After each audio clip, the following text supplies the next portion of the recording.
Share screen. Oke, mungkin kalau sedikit perkenalan ya, nama saya Ardi Seto Priambodo. Jadi salam kenal untuk semuanya ya, baik dosen-dosen di Teknik Elektro UNS, ke Mas Ciko, ini kakak kelas saya waktu kuliah. Jadi terima kasih sekali telah memberikan kesempatan. Kemudian kepada teman-teman mahasiswa, ya, kalau saya manggilnya nggak adik-adik atau apa gitu ya, saya manggilnya teman-teman ya biar merasa masih muda ya, walaupun memang masih muda. Jadi biar lebih akrab saya manggilnya teman-teman. Oke, mungkin nggak usah panjang lebar ya, kita langsung ke materi aja karena memang sebenarnya ini materi yang sangat menarik. Sebelum saya ke situ, saya ingin menunjukkan dulu website dari MicroPython. Sebenarnya MicroPython itu apa sih? Kalau teman-teman tahu mungkin kalau mainan microcontroller itu kan biasanya ini ya mainannya Arduino, ya kan? Arduino. Ya, saya sambil browsing-browsing nih biar lebih enak materinya. Nah, ini banyak sekali. Kalau teman-teman tahunya Arduino, boardnya juga Arduino Uno, Arduino Nano, dan seterusnya ya, banyak sekali kalau kita sebutin satu-satu. Dan ini familiar, banyak sekali diajarkan di baik di perkuliahan, di sekolah-sekolah, di tempat kursus, dan sebagainya, semuanya sekarang belajar Arduino. Bahkan dari anak-anak SD sekarang sudah mulai banyak ya dikenalkan dengan Arduino. Nah, di masa sekarang ini salah satu bahasa pemrograman yang cukup populer itu Python. Jadi sekarang ini Python ini baru hype lah, baru nomor 1-2 lah ya di sekitar situ untuk level bahasa pemrograman. Nah, kemudian ada developer yang namanya yang bikin MicroPython ini. Jadi sebenarnya MicroPython ini adalah turunan dari Python. Jadi bukan Python murni.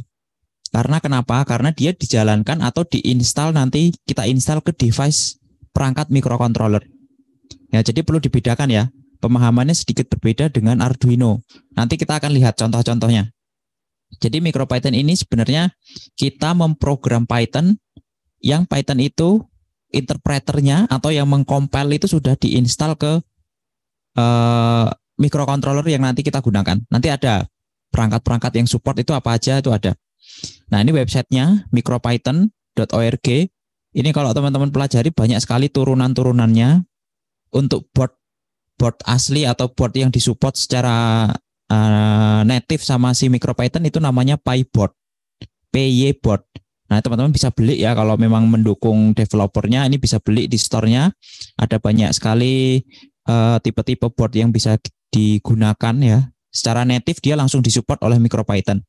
Nah, teman, ada beberapa device atau perangkat atau IC gitu ya, microcontroller yang juga disupport.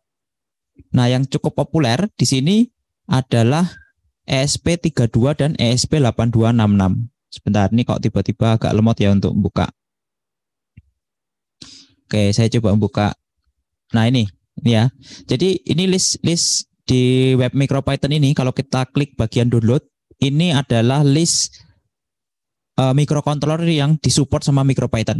Jadi tidak semua microcontroller itu bisa diinstal MicroPython. Nah, itu catatan dulu. Ya, misal contoh Arduino support nggak? Nggak support. Ya, Arduino itu tidak support untuk menggunakan MicroPython. Ya, sebentar. Oops. Jadi Arduino Uno, Arduino Nano, atau board-board yang microcontrollernya itu pakai ATmega 328 ya, yang masih 8 bit itu tidak disupport. Karena MicroPython ini tergolong cukup lebih agak berat ya, sehingga prosesor-prosesor yang didukung itu prosesor biasanya 32 bit. Contoh, di sini ada STM32 ya dengan berbagai variannya ya. Banyak sekali chip yang disupport, tapi salah satu board populer yang didukung itu boardnya Nucleo sama Discovery. Ya, ini bisa teman-teman beli. Nah, solusi yang murah apa? Kalau yang saya sebutin tadi itu harganya memang agak mahal. Solusi yang paling murah apa?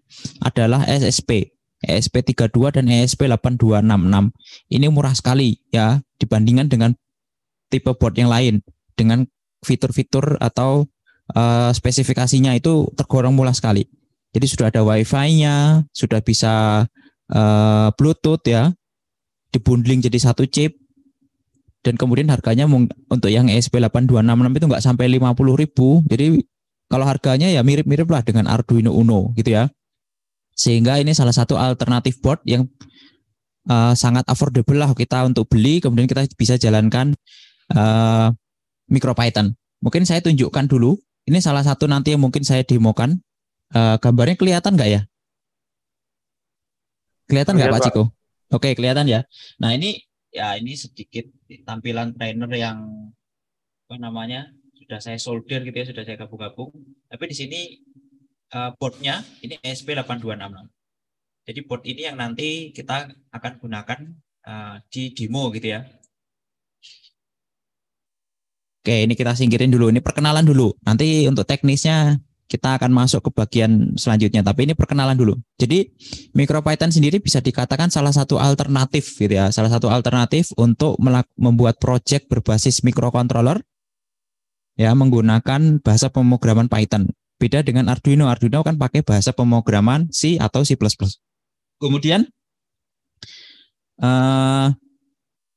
ini sepertinya sudah saya share ke Pak Hamka. Saya nggak tahu, mungkin materinya juga sudah disampaikan ke teman-teman. Ya, kita baca sekilas-sekilas saja. Jadi untuk ESP8266 dan ESP32 itu sudah ada Wi-Fi-nya. Sehingga kalau kita ingin menggunakan, kita ingin membuat aplikasi yang berbasis misalnya jaringan ya, internet gitu, butuh jaringan internet. Salah satu yang bisa kita gunakan yaitu chip ini, ESP8266 atau ESP32. Beda dengan Arduino Uno. Nah, itu tidak bisa terkoneksi Wi-Fi. Kalau secara defaultnya ya, perlu tambahan modul agar dia bisa berkomunikasi dengan internet melalui jaringan Wi-Fi. Apa keunggulannya nanti ketika kita bisa terhubung dengan jaringan internet melalui Wi-Fi? Nanti banyak sekali aplikasinya. Contoh, misalnya kita bisa mengirimkan data sensor kita ke server. Atau kita bisa mendownload data yang ada di server ke alat kita. Dan seterusnya. Nah, dengan begitu tentu mudah sekali ya, dan tidak perlu ribet-ribet kita ngurusin kabel. Karena kan pakai Wi-Fi. Jadi kalau pakai Wi-Fi kita tinggal connect ke Wi-Fi-nya, asal Wi-Fi-nya udah ada koneksi internet, otomatis dia juga terhubung ke internet. Sehingga kita bisa melakukan apa saja lah, seperti komputer gitu ya, misalnya terkoneksi dengan server dan sebagainya. Tapi biasanya kalau perangkat-perangkat seperti ini, biasanya ya itu adalah sebagai pengirim data sensor, biasanya seperti itu. Jadi sensor dibaca nilainya, kemudian dikirimkan ke server. Nah, nanti di server kemudian data itu disimpan di database gitu misalnya, kemudian bisa ditampilkan di website, bisa ditampilkan di aplikasi di Android dan seterusnya. Nah, biasanya seperti itu, sehingga Wi-Fi ini salah satu poin penting yang membuat ESP8266 dan ESP32 ini powerful dibandingkan dengan microcontroller lain. Nah, kemudian dia juga sudah 32 bit. Ya, berbeda dengan ATmega yang masih 8 bit. Jadi prosesnya bisa dikatakan lebih cepat. Ya. Dalam satu instruksinya itu kecepatannya bisa melebihi yang dibandingkan dengan 8 bit. Dan tentunya banyak sekali support-support yang lain seperti serial communication, I2C, bahkan ada I2S untuk sound. Ini untuk sound ya. Kemudian ada PWM dan input output yang general gitu ya. Ini banyak sekali. Dan ketika masuk mode sleep mode ya, ini sebagai tambahan aja. Jadi kalau kita bawa ke deep sleep mode, itu konsumsi arusnya sangat rendah sekali. Jadi hanya sekitar 10 mikroampere ya. Dan itu rendah sekali. Nah, intinya board ini menurut saya adalah yang bagus lah ya. Bagus untuk digunakan sebagai project-project dalam membuat project satunya IoT. Nah, itu ESP8266 itu chipnya ya. Jadi itu chipnya. Jadi kalau Arduino Uno chipnya adalah ATmega 328. Nah, itu chipnya. Nah, kalau boardnya ini banyak sekali. Ya, salah satu board yang terkenal itu adalah Node MCU. Jadi kalau teman-teman misalnya beli gitu ya di Tokopedia atau di Bukalapak atau di mana lah gitu ya, dicari aja Node MCU. Jadi kalau chipnya itu hanya yang ini, yang warna yang kecil ini.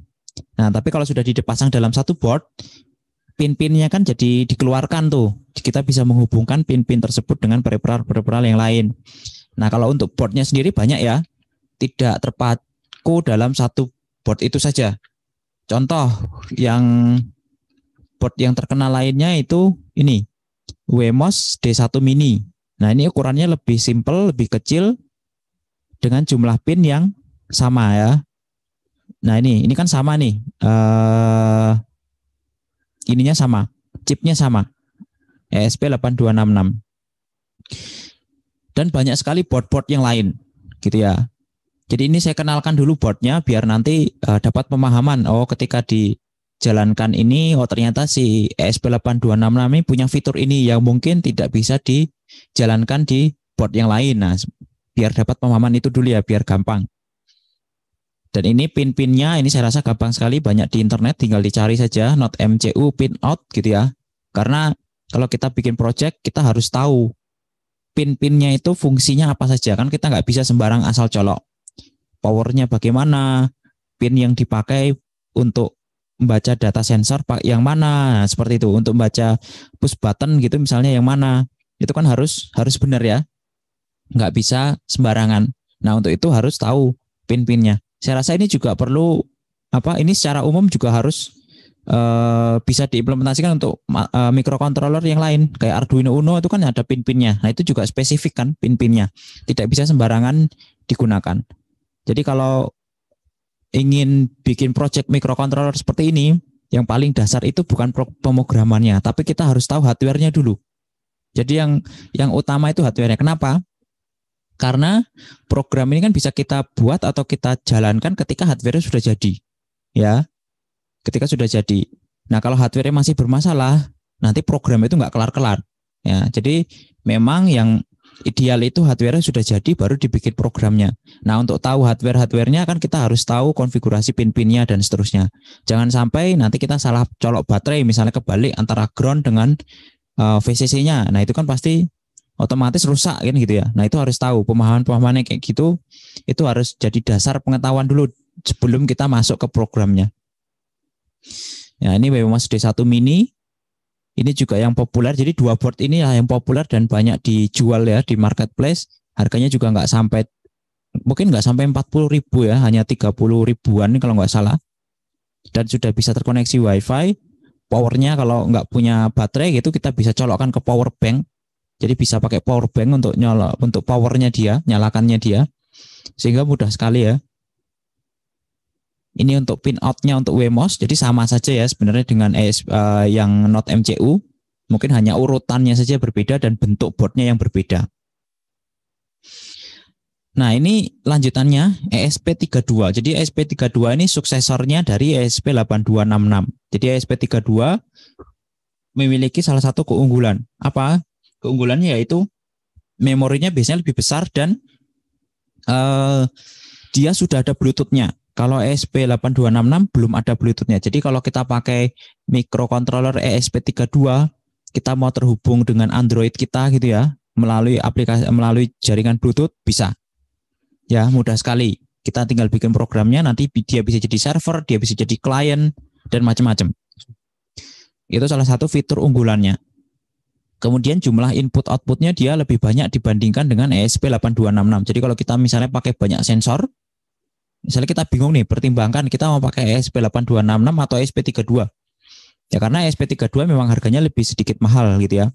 2 kalinya kalau nggak salah harganya. Nah, pertimbangannya apa? Salah satunya adalah jumlah pin yang digunakan. Misalnya kita pakai banyak sensor. Wah, ternyata kalau kita hitung-hitung, kita gunakan ESP8266, oh kurang pinnya. Otomatis kita harus membutuhkan microcontroller yang pinnya lebih banyak. Nah, salah satu solusinya adalah ESP32. ESP232 ini pinnya lebih banyak ya. Kita lihat dulu pinnya. Nah, dia pinnya lebih banyak. Ini jumlahnya lebih banyak. Jadi pin yang bisa dipakai terhubung dengan peripheral lain itu lebih banyak.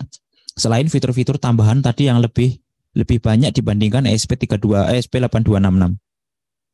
Nah, kita lihat di sini ada salah satu yang cukup mungkin bagi teman-teman, ternyata begitu ya. kita lihat di sini prosesornya ternyata dia adalah dual core.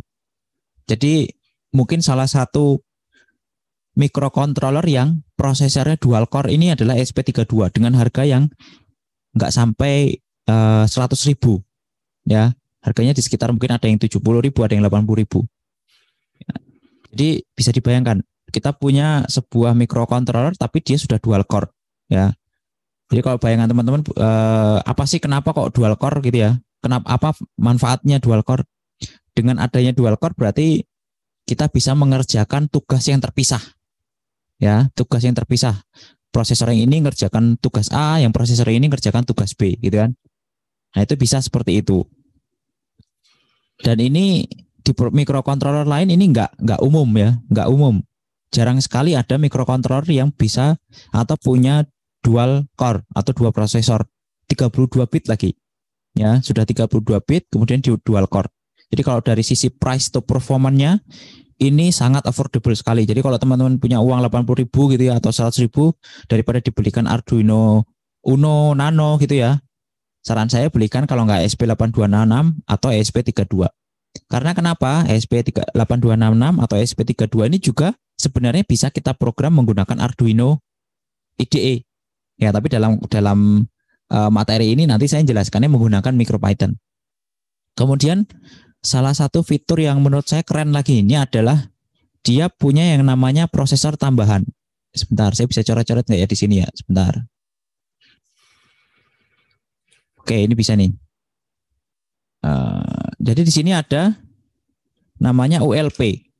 Ya, ULP ini ultra low ultra low power coprocessor. Jadi prosesor itu ada dua main core-nya ya, dual core dan ditambah satu ULP.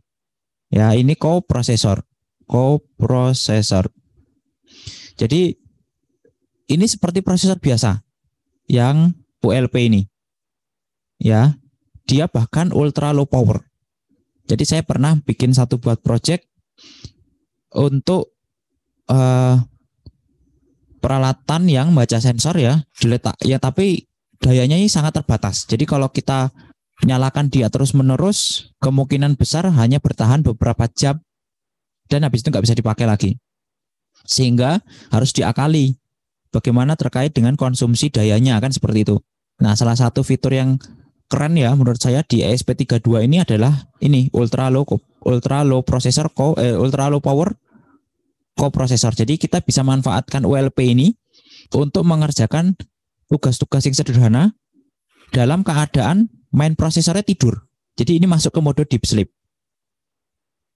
Jadi mode deep sleep. Jadi tidur ya. Kalau mode tidur itu kayak laptop kalian kalau di sleep. Nah, itu kan konsumsi dayanya rendah. Tapi semua mungkin beberapa peripheral dimatikan, kayak LCD-nya dimatikan, sound-nya dimatikan, wifi-nya dimatikan. Nah, seperti itu. Sama kalau masuk prosesor ini dimasukkan dalam mode deep sleep, beberapa fitur-fitur itu dimatikan sehingga konsumsi dayanya rendah. Tapi untuk ULP ini tetap bisa menyala atau tetap hidup sehingga dia masih bisa tetap baca sensor. Nah, itu kan mungkin agak sedikit mind blowing ya ketika sebuah microcontroller bisa seperti itu. Karena kita nggak menemukan hal-hal semacam ini ketika menggunakan board Arduino pada umumnya. Kemudian ini juga untuk kriptografi, kalau yang senang untuk security di sisi hardware ini bisa, tapi saya belum pernah coba ya. Ini silakan coba dimanfaatkan ya. Banyak sekali kriptografi yang bisa digunakan. Kemudian yang jelas dia sudah ada wifi dan bluetooth-nya, ini yang salah satu fitur andalannya. Karena yang lainnya ini sama dengan ya mirip-mirip lah dengan microcontroller yang lain, ada SPI, I2C, I2S dan seterusnya. Oke, ini sedikit tentang hardware-nya ya. Saya jelaskan lagi kenapa kita harus tahu hardware-nya dulu ya. Karena sebelum kita belajar program itu memang kita harus tahu hardware-nya dulu. Karena program itu bisa kita jalankan ketika hardware-nya sudah jadi. Nah, untuk jadi tentunya kita butuh pemahaman terkait microcontroller atau microprocessor yang kita gunakan, kan seperti itu. Untuk RAM-nya sendiri dia juga cukup lumayan besar lah ya dibandingkan dengan microprocessor sebanding dan lain-lain. Nah, untuk boardnya salah satu yang populer adalah ini, DevKit namanya, ESP32 DevKit. Dia bentuknya seperti ini, dia mirip dengan Node MCU yang di ESP8266, mirip ya, tidak sama tapi mirip, dengan jumlah pin yang lebih banyak. Kemudian, nah sekarang masuk ke bagian MicroPython-nya. Jadi MicroPython itu sebenarnya adalah Python 3 ya, versinya adalah Python 3 karena untuk sekarang ini Python 2 itu saya nggak tahu, sepertinya udah ditutup ya, nggak disupport lagi. Sehingga kalau teman-teman belajar Python, bahasa pemrograman Python, silakan moving ke Python 3 karena masih disupport ya. Kalau yang masih belajar Python 2 itu silakan ditinggalkan saja, langsung lompat ke Python 3. Karena selanjutnya aplikasi-aplikasi itu pakainya Python 3. Nah, salah satunya adalah MicroPython. Jadi MicroPython itu adalah turunan ya yang dibikin oleh sama nama developernya Damian George. Ya ini. Dan dia sendirian ya. Kalau saya lihat GitHub-nya atau profilnya itu dia mengerjakan MicroPython ini sendirian. Ya. Dia orang fisika dan orang computer science ya. Jadi bikin compiler atau interpreter yang bisa ditanamkan di di microcontroller. Jadi sedikit yang membedakan ya. Ini perlu saya jelaskan sedikit perbedaannya dengan Arduino. Jadi kalau Arduino, ini saya ada papan tulis ya, coret-coret sebentar, ambil pulpennya. Jadi kalau Arduino kita kan proses compile atau ketik kodenya kan di komputer gitu ya. Setelah kita ketik kodenya di komputer, untuk upload kan kita perlu namanya compile. Compile-nya ini dilakukan di PC. Kemudian hasil compile-nya itu kan hex file-nya. Hex file-nya inilah yang di-upload atau di-copy ke microcontroller-nya, baik ATmega atau ESP8266 dan seterusnya. Nah, cara kerja ini berbeda dengan MicroPython. MicroPython ini beda sekali. Kita ketik kode bisa di mana saja, bisa di PC, di mana-mana lah. Ya, intinya kita bisa ketik kodenya. Kemudian hasil kodenya itu yang di-upload. Nah, jadi beda ya. Kalau ini yang di-upload file hex-nya, kalau yang di MicroPython itu yang di-upload source code-nya atau kodenya. Nah, tapi kok bisa dijalankan? Karena jadi ini kan proses compile-nya dilakukan di komputer. Nah, kalau ini kode ini di interpreter. Ini di contohnya di ESP32. Nah, jadi kebalikan. Ya, ini di-compile dulu, hex-nya di-upload. Kalau di Arduino, kalau di MicroPython, ini kodenya kita tulis dulu, baru kodenya itu di-upload, dan kode itu akan dijalankan yang sama interpreter yang kita tanamkan di ESP32.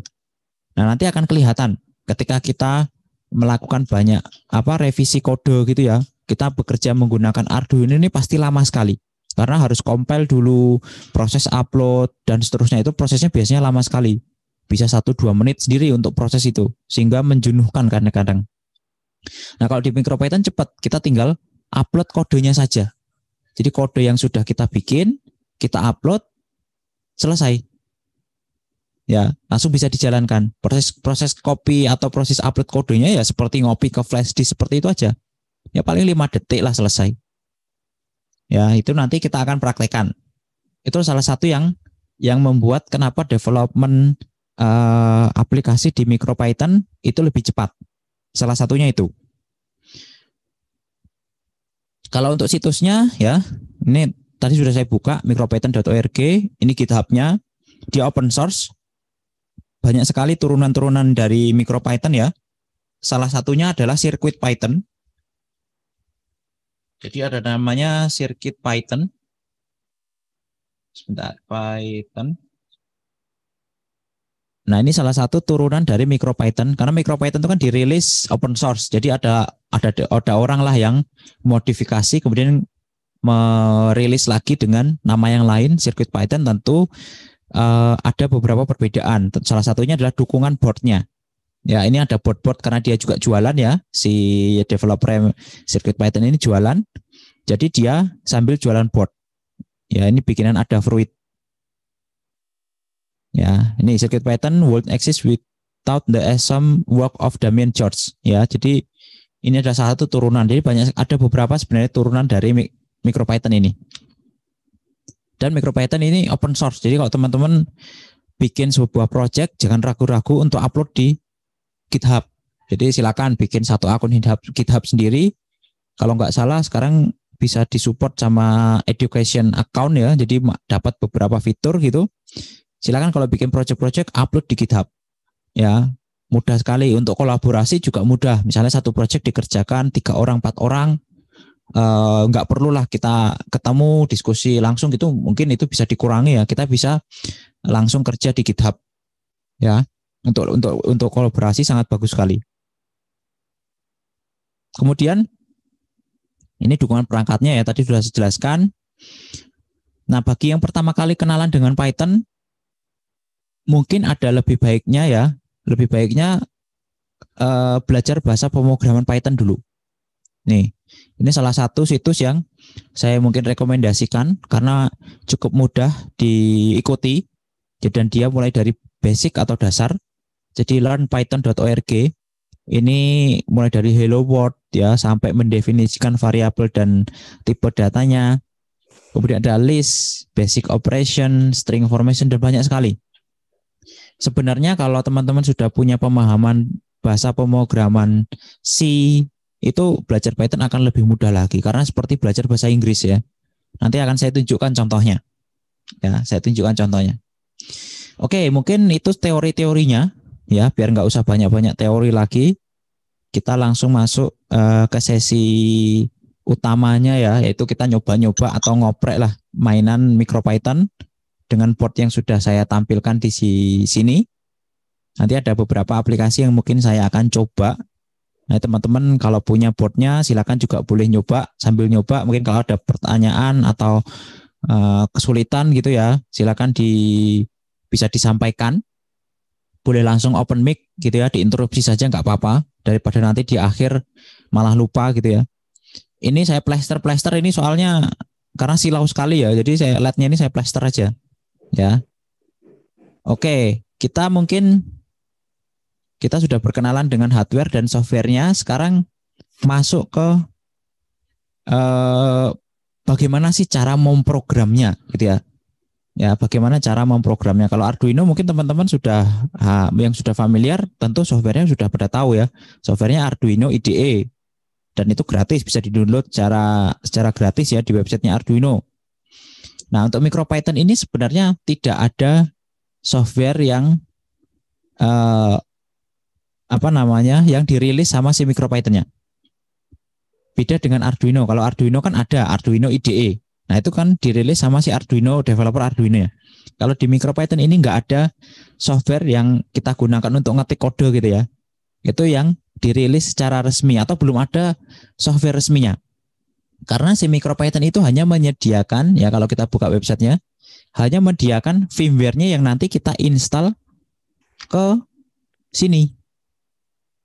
Ya, untuk ngetik kodenya bahkan kita bisa melakukannya di Notepad. Nah, tentunya tapi kalau di Notepad kan kesulitan ya. Nah, ada software yang namanya Tony. Jadi Tony, THONNY, ini adalah ada yang namanya Tony nggak nih? Nggak ada ya. Jadi Tony ini adalah Python IDE. Jadi sebenarnya tidak dikhususkan untuk MicroPython.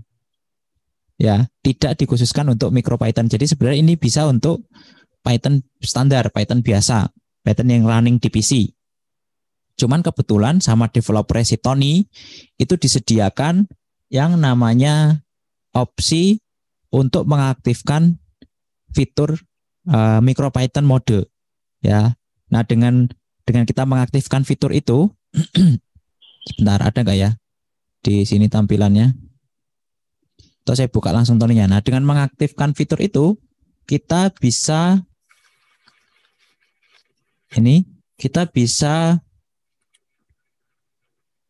di option ya, interpreter. Nah, kita bisa mengaktifkan ini ya, ESP3282. Jadi kita bisa menghubungkan si Tony ini dengan si board ESP yang ingin kita program menggunakan MicroPython. Sebentar, ini sepertinya perlu saya ganti biar lebih Sebentar. Biar lebih kelihatan guys, sebentar.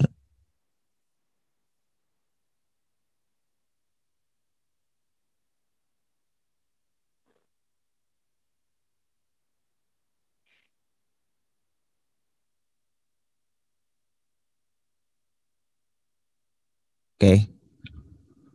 Nah, ini Tony. Ini kecil kok softwarenya, bisa langsung di-download ya. Tony, saya di sini pakai versi 3.2.7. Saya kurang tahu apakah sudah ada update. Kalau terakhir 3.27, sekarang 3.27 ya, masih sama. Jadi saya kebetulan sudah pakai yang versi yang paling terbaru. Jadi kalau ini juga bisa running di sistem operasi apa saja ya, dari baik Windows, Mac atau Linux. Ya, yang nggak bisa hanya di Android misalnya ya. Tapi saya rasa teman-teman insya Allah punya laptop semua atau ada komputer semua, sehingga tinggal disesuaikan saja, tinggal memilih Windows, Mac atau Linux. Ini juga open source ya, ini open source juga, dan kita bisa download, kemudian kita install. Installnya juga mudah ya, tinggal di double klik selesai ya, nggak perlu ada aktivasi atau macam-macam. Kemudian tampilannya seperti ini. Jadi nanti disinilah kita akan mengetikkan kode. Ya, tapi sebelum itu, kalau misalnya kita baru beli ESP8266 atau ESP32, itu kan di dalam boardnya ini atau dalam chipnya ini kan sudah ada firmware bawaannya. Nah, firmware bawaan itu bukan MicroPython. Jadi kita perlu nge-flash lah ya, kita flash ulang, kita install ulang menggunakan firmware si MicroPython biar bisa terhubung atau berkomunikasi dengan nanti dengan compiler yang atau Tony yang telah kita setting tadi. Nah, caranya gimana? Jadi kalau kita setelah install Tony, caranya untuk menginstal atau mengupload firmware ke ESP8266 atau ESP32 itu kita bisa menggunakan tool, kemudian option. Jadi ini sudah saya hubungkan ke USB ya, ini board saya. Nah, ini sudah terhubung dengan USB. Kemudian nanti dengan seperti itu, kalau di Windows nanti akan muncul COM port ya, komunikasi serial gitu di COM berapa gitu. Contohnya kalau di sini ini COM35. Wah, ini nggak bisa saya besarin ya, semoga kelihatan. COM35 intinya ada portnya lah, port serial atau port COM-nya itu terdeteksi COM35. Nah, tinggal di settingan di interpreternya sini kita pilih. Kalau kita menggunakan ESP32, pilih MicroPython ESP32. Kalau pakai ESP8266 ya tinggal dipilih yang MicroPython ESP8266. Nah, dalam contoh ini saya pilih ESP8266 ya. Kemudian portnya dipilih. Nah, kebetulan di sini sudah terdeteksi COM35. Kemudian kita klik open the dialog ini ya, for installing or upgrading MicroPython on your device. Nah, tinggal diklik. Kemudian dicari portnya ya. Kemudian firmware-nya dicari. Nah, firmware itu kita tadi saya sampaikan kita download dari situs ini MicroPython di bagian download. Nah, ini kalau kita klik salah satu, misalnya ESP8266, nanti akan muncul list firmware yang bisa kita download. Nah, download saja versi yang terakhir. Ya, nanti bentuknya dia filenya adalah sebentar saya buka dulu filenya. Filenya dia adalah .bin. Nah, ini .bin. Nah, nanti .bin inilah yang nanti kita masukkan atau kita injekkan ke dalam boardnya itu. Ini firmware-nya. Ya, firmware MicroPython-nya. Oke, kita sudah download. Sekarang saatnya proses mengupload firmware-nya. Kita pilih dulu ya serial COM-nya, kemudian kita cari tadi download di mana. Ini .bin. Kemudian kita klik install. Nah, ini tinggal ditunggu saja. Ini baru jalan proses. Ya, ini proses. Ini juga baru running. Nah, ini butuh waktu sekitar ya 1-2 menitan. Jadi ditunggu saja. Dia akan menghapus file atau menghapus firmware sebelumnya. Kemudian langsung diisi ulang gitu ya. Di refresh atau install ulang firmware-nya menggunakan MicroPython. Nah, setelah nanti proses ini selesai, berarti board kita itu sudah siap kita program menggunakan MicroPython. Ya. Ada pertanyaan, wah, jadi kalau seperti itu, kalau saya mau pakai untuk apa namanya, kembali ke Arduino gimana? Ya kan? Kan ini ESP8266 kan juga support untuk Arduino. Nah, sehingga kalau ingin kita kembalikan ke Arduino, ya langsung kita jalankan upload kode saja langsung dari Arduino. Otomatis file si MicroPython itu tertimpa sama si Arduino. Ya. Nah, ini perlu saya tuliskan lagi. Jadi, kalau di Arduino, setiap kode yang atau hex file yang diupload, ini akan mereplace. Dia akan replace hex sebelumnya atau firmware sebelumnya. Jadi kalau Arduino itu kan sebenarnya yang diupload adalah ada bagian ini salah satu panjang filenya ya. Jadi ada bagian depannya ini adalah file untuk Arduino firmware-nya. Baru ini adalah kodenya. Nah, setiap kita upload ini dihapus. Dia akan di-replace ini. Ini semuanya ini akan di-replace. Ini akan di-replace lagi. Jadi seolah-olah kita menginstal ulang terus lah sebenarnya setiap kita mengupload kode di Arduino. Beda dengan MicroPython. Di MicroPython kita cukup upload satu kali. Jadi seolah-olah kita melakukan instalasi cukup satu kali. Dan kode yang diupload itu ada tempatnya sendiri. Jadi sudah disediakan tempat dan tempatnya itu untuk penyimpanan file. Jadi sebenarnya sama saja kita ngupload file ke sana. Ya. Jadi seperti ngupload file saja ke sana. Dan itu mudah sekali. Nah, ini sudah selesai kita install tadi ya. Kita close, kemudian kita klik OK. Nah, kita sudah berhasil ya mengisikan ke MicroPython versi 1.13 ke ESP8266. Tandanya apa? Tandanya di bagian bawah ini, bagian shell ini ada muncul tulisan ini.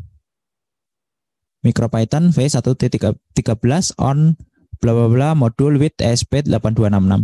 Itu artinya sudah ada MicroPython di ESP8266 kita. Nah, salah satu fitur yang keren ya dibanding yang tidak ada di Arduino adalah fitur shell ini. Ya. Kita bisa mengakses shell-nya MicroPython yang ada di ESP8266. Contohnya, kenapa kok harus bisa mengakses shell? Contoh begini.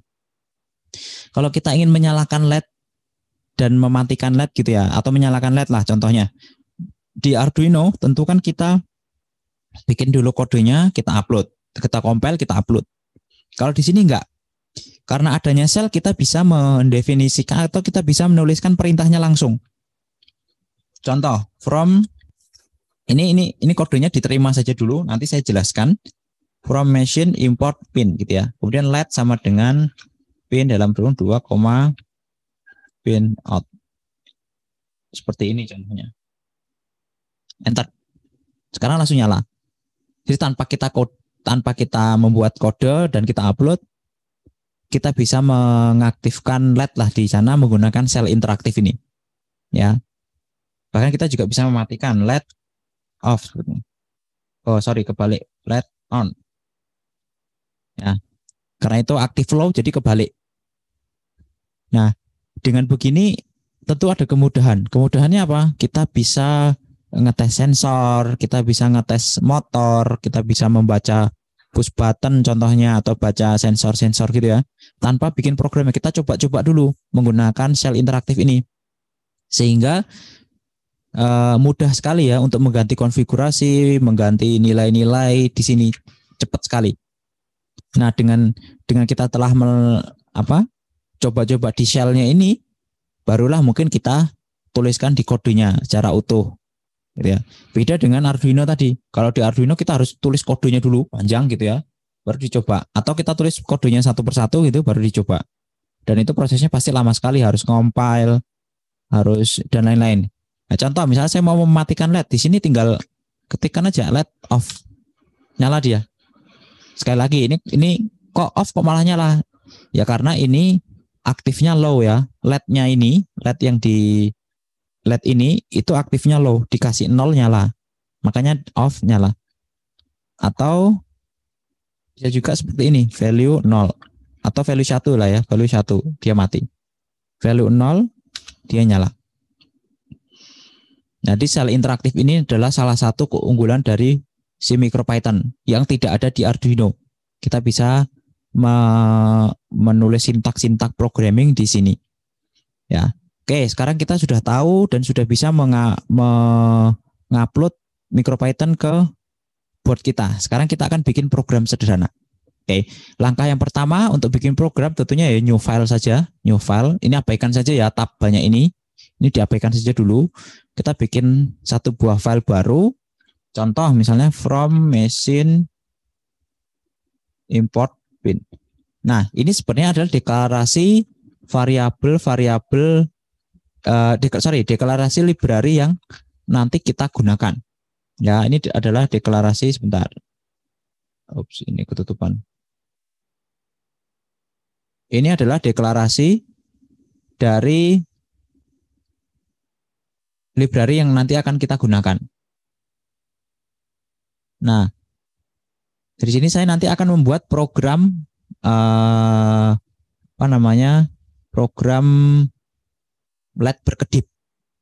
Ya, jadi saya perlu definisi pin, ya kan?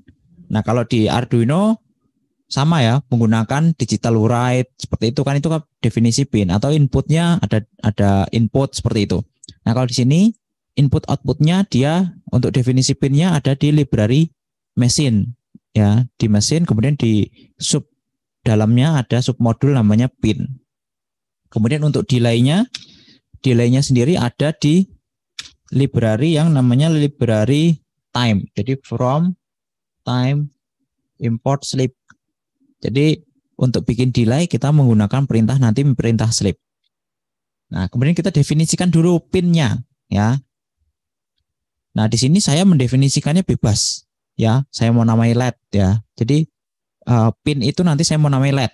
Contohnya pin 2, pin out seperti ini. Nah, ini artinya kita mendefinisikan variabel LED itu adalah pin 2 yang kita definisikan sebagai pin out. Ya. 2 itu apa? 2 itu kalau kita merujuk ke sebentar boardnya. Nah, ini. Jadi kita harus tahu dulu definisi tadi pin-pinnya. 2 itu ini. GPA itu 2. Jadi kalau kita lihat labelnya di sini D4. Ya, 2 ini adalah yang D4. Jadi kita harus tahu. Jadi kebetulan LED biru yang menyala ini itu terhubung dengan GPA 2. Sehingga saya bisa mengendalikan LED itu dengan mendefinisikannya dengan 2 ya. Di sini saya definisikan dengan 2. Kemudian untuk bikin berkedipnya tentu kita butuh perulangan. Nah, ini sedikit yang membedakan lagi dengan Arduino. Kalau di Arduino kita selalu ya, kita pasti sudah diberikan, saya clear dulu kanvasnya, kita sudah disediakan yang namanya 2 fungsi utama, yaitu void loop ya kan, dan void di atasnya ya, void setup. Wah, jelek banget tulisan saya. Void loop dan void setup. Di void setup ini yang dijalankan satu kali, ini yang dijalankan berulang-ulang kali ya. Ini looping. Satu kali ini biasanya untuk tempat definisi perangkat-perangkat, variabel dan seterusnya. Nah, kalau di MicroPython nggak ada definisi kayak gitu. Jadi kalau kita ingin bikin perulangan ya kita harus mendefinisikannya sendiri. Jadi tidak dibagi-bagi seperti itu. Jadi secara umum kalau kita nggak mendefinisikan perulangan, program itu nanti akan dijalankan dari nomor 1 gitu ya, baris pertama hingga baris terakhir 1 kali. Nah, agar terjadi perulangan, salah satu yang bisa kita gunakan adalah while. Nah, sehingga pemahaman tentang bahasa pemrograman Python itu perlu ya di sini ya. Jadi kita bisa gunakan while, kemudian kita definisikan true gitu ya, sehingga nanti dia akan berulang terus-menerus. Oh, ini ada chatting ya.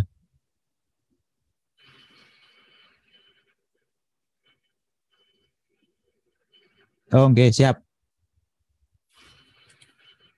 Oke, jadi kita akan melakukan perulangan ya. Di atas saya sudah definisikan LED ya, LED. Jadi kita LED value, misalnya saya kasih yang gampang, 1 dulu misalnya. 1, kemudian sleep 0,5, artinya ini 0,5 detik ya.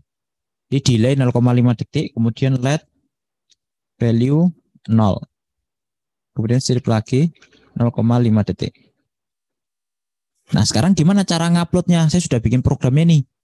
Jadi bagian atas ini 2 baris ini adalah untuk mengimport library-nya yang dipakai. Ini untuk definisi pin dan ini untuk program utama kita yang nanti akan diulang-ulang secara terus-menerus. Jadi ini untuk off, ini untuk on. Jadi off selama setengah detik, kemudian on selama setengah detik, kemudian berulang lagi ke atas. Nah, cara uploadnya adalah, ya ini saya tampilkan di sebelah kanan. Cara uploadnya adalah dengan cara klik file, save as saja. Nah, kemudian pas save as ada pilihan, mau disimpan di komputer atau mau disimpan di device MicroPython. Nah, tinggal kita klik MicroPython device. Nah, setelah itu ada tampilan seperti ini, kemudian ada file namanya boot.py. Nah, kita bikin file baru. Namanya main.py. Kemudian kita klik OK. Nah, sehingga file ini sudah tersimpan otomatis ke dalam file microcontroller kita atau device microcontroller kita. Ya, si ESP itu. Kemudian bagaimana cara menjalankannya? Karena ini belum otomatis langsung jalan. Ya kita tinggal reset saja. Kita resetnya ada tombol reset di sini, saya pencet. Nah, otomatis LED-nya berkedip. Ya, nggak perlu proses upload. Kita hanya seperti mengcopy file saja, langsung kita jalankan. Jadi dia bisa langsung running. Ya, ini kan kita bikin program nih. Mati setengah detik, nyala setengah detik. Nah, seperti ini. Ini mudah sekali ya. Dan ini kan mirip sekali dengan bahasa Inggris lah ya, gampang lah. Ya. Atau programnya seperti ini bisa kita sederhanakan. Gimana caranya? 2 baris bawah ini kita hapus. 1 ini saya ganti dengan sebuah instruksi yang menyatakan kebalikan dari keadaannya. Contoh, not let value. Kita bisa ambil let value-nya nilainya sekarang berapa, dinotkan. Kalau sekarang yang tadi nilai 1, dinotkan jadi 0. Nah, sekarang nilai let value-nya 0, dinotkan lagi nanti jadi 1 dan seterusnya. Jadi diputar, dibalik lagi. Tapi sebelum kita upload, karena ini mode running, kita harus stop dulu dengan cara klik stop ini, stop atau restart. Stop. Nah, sampai di bagian bawah muncul tulisan MicroPython dan shell-nya bisa kita ketik-ketik lagi atau sudah aktif. Kemudian kita langsung lakukan save lagi. Klik saja save. Selesai. Kita tinggal restart. Nah, ini adalah program yang barusan saya copy ke Word. Ya, ini lebih singkat. Hanya 2 baris ya di bagian akhirnya. Ya, ini jadi mudah sekali menggunakan MicroPython. Teman-teman bisa menggunakan Tony karena banyak sekali sebenarnya dia perangkat-perangkat atau software-software yang bisa digunakan, tapi salah satu yang powerful menurut saya adalah Tony. Karena dia sudah include untuk upload firmware-nya, dia sudah include untuk interaktif cell-nya. Kita juga bisa ngupload kodenya secara langsung. Karena mungkin software-software atau IDE yang lain itu belum ada cell-nya, ya, belum bisa langsung upload firmware dan sebagainya. Oke, kemudian kita stop ya. Kita stop. Itu adalah program yang sangat sederhana. Jadi kalau ketika teman-teman belajar microcontroller, itu pasti program pertamanya adalah Hello Blink. Nah, sama. Ketika kita belajar MicroPython, saya contohkan adalah ya semacam Hello Blink. Jadi program untuk blinking. Itu yang paling sederhana. Oke, sekarang mungkin ada pertanyaan dulu dari Pak Hamka atau mungkin dari teman-teman semua. Sekiranya ada pertanyaan langsung bisa disampaikan. Atau mungkin saya jelasinnya terlalu cepat, ya boleh dikritik, boleh diprotes langsung biar saya pelan-pelan sedikit gitu. Oke, nggak ada. Oke, kalau nggak ada mungkin saya lanjutkan ya. Itu program yang sangat sederhana, ya sangat sederhana sekali. Hanya ngidupin dan nyalakan LED. Sekarang adalah program yang saya akan jelaskan program yang, bentar ini ganggu ini. Oke. Saya akan jelaskan atau memberikan contoh program untuk baca sensor dulu. Jadi sebelum saya mengaplikasikan IoT, ya kan, tentunya butuh perangkat lah ya, butuh perangkat yang datanya diambil dan nanti akan dikirimkan ke server. Contohnya seperti itu. Nah, di sini saya akan menggunakan sensor yang umum saja.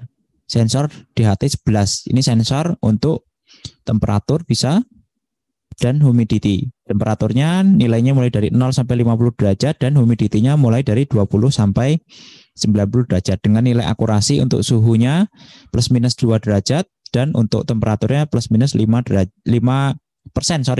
untuk humidity. Resolusinya adalah 1% untuk humidity dan 1 derajat untuk temperatur. Jadi perubahan terkecilnya adalah 1%. Ini tegangan kerjanya 3 sampai 5,5 volt DC. Ini juga perlu diperhatikan karena ada beberapa sensor yang misalnya hanya 5 volt saja. Kalau 5 volt saja berarti kita harus benar-benar menyediakan tegangan 5 volt. Tapi kalau seperti ini 3 sampai 5,5 ini artinya kita bisa pakai 4 volt. 5 volt, 3,2 volt itu bisa, ya. Kemudian di sini ada catatan penting adalah sampling period. Ini adalah 1 detik. Jadi 1 detik ini adalah data yang paling cepat bisa kita ambil atau update-nya itu tiap 1 detik. Kalau kurang dari 1 detik, kadang error atau datanya sama dengan sebelumnya, tapi kebanyakan error. Ya, sehingga kalau kita ingin baca dari sensor ini, kita perlu menunggu 1 detik kemudian.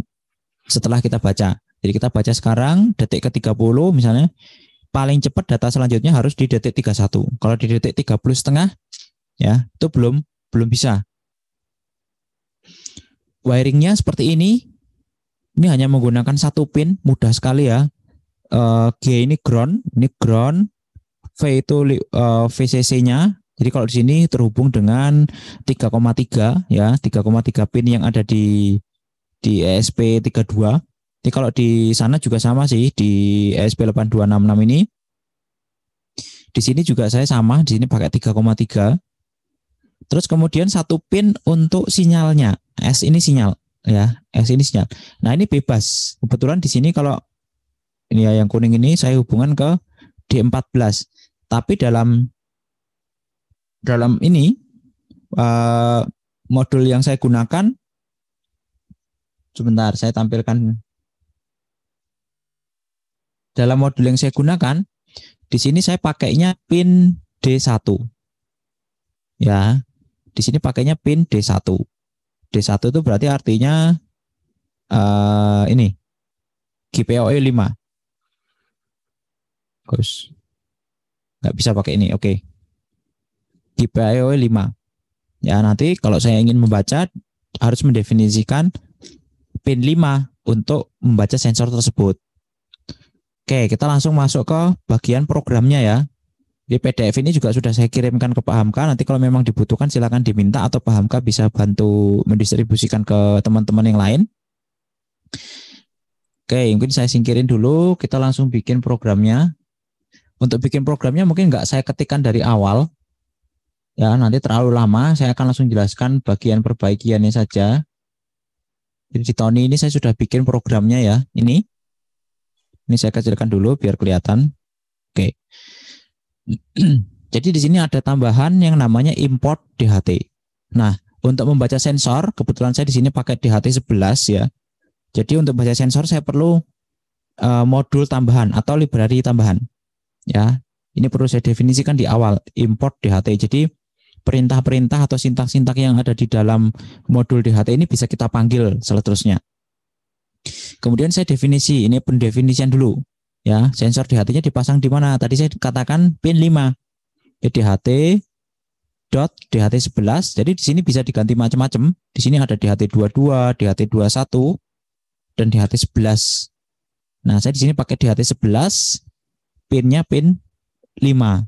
Saya definisikannya menggunakan nama sensor DHT gitu ya, biar gampang. Nanti sensor DHT ini tinggal dipanggil di bawah.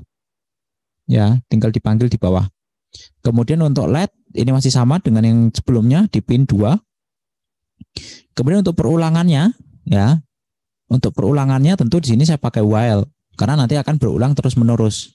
Kalau nggak berulang terus-menerus, nanti ingat, dia hanya program satu kali, selesai dari atas gitu ya, selesai sampai bawah, selesai. Sehingga kalau ingin dibuat berulangan terus-menerus, atau seperti kalau di Arduino void loop tadi, kita harus pakai perintah ini, while true. Di sini kemudian, nah salah satu kerennya di MicroPython atau di Python pada umumnya adalah exception.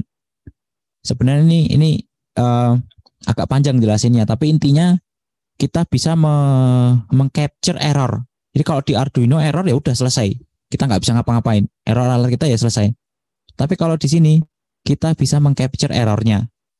Jadi kalau alat kita error ngapain itu bisa kita definisikan.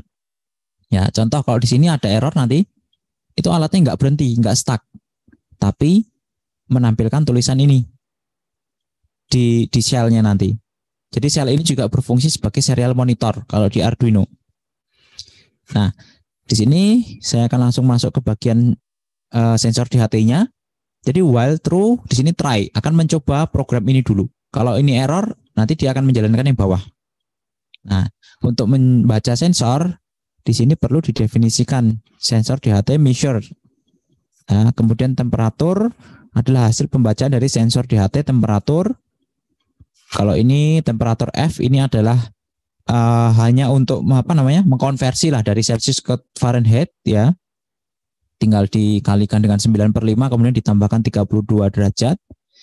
Kalau humidity-nya juga mudah sekali bacanya, juga sensor dht.humidity ini langsung kita simpan di variabel hum ya. Jadi temp dan hum ini adalah tempat untuk menyimpan nilai-nilai. Jadi namanya variabel ya. Kemudian variabel ini bisa kita cetak atau kita tampilkan nanti di shell atau di serial monitor bawah ini. Ya, tentu mungkin agar lebih rapi kita kasih kalimat. Nah, untuk menampilkan kata-kata atau menampilkan teks di shell, kita menggunakan perintah namanya print. Ini temperatur, ini formatnya 3.1 ini kalau nggak salah, seingat saya satu koma di belakang satu angka di belakang koma gitu ya maksudnya ya. Tipenya float gitu ya. Kemudian ini derajat Celcius. Nah, ini temp kita isikan nanti sebagai pengganti nilai ini, pengganti nilai angka ini. Kemudian ini ini temperatur yang F gitu ya, yang baris selanjutnya. Kemudian ini adalah selanjutnya humidity, itu adalah kelembabannya atau humidity-nya. Kemudian biar agak rapi saya kasih spasi atau saya kasih enter. Jadi saya cetak karakter kosong, nanti dia akan seolah-olah kayak di enter. Nah, setelah jadi kita akan upload ya, kita upload. Caranya adalah dengan file save. Ya, atau biar lebih pasti lagi bisa save as. Kemudian pilih MicroPython device dan pilih main.py. Kita override, yes, selesai. Kita langsung bisa jalankan. Ini saya perbesar dulu biar kelihatan. Ini ada karakter-karakter aneh ini diabaikan saja karena saya juga nggak tahu di ESP8266 itu setiap kita nyalakan nanti dia akan mengirimkan karakter aneh. Kalau hal ini nggak ada ya di ESP32. Tapi kalau di ESP8266 maupun di Arduino gitu ya, kalau kita hidupkan serial monitor di awal pasti dia ngirimkan karakter aneh-aneh. Jadi sudah semacam bawaannya gitu ya, nggak bisa diulangi. Ini coba tinggal saya reset ya. Saya reset. Oke. Terbaca nih, temperatur 29 Celcius, Fahrenheit-nya 84,2 dengan humidity-nya 95%. Nah, ini adalah keadaan di sini, di dekat sensor ini tentunya ya.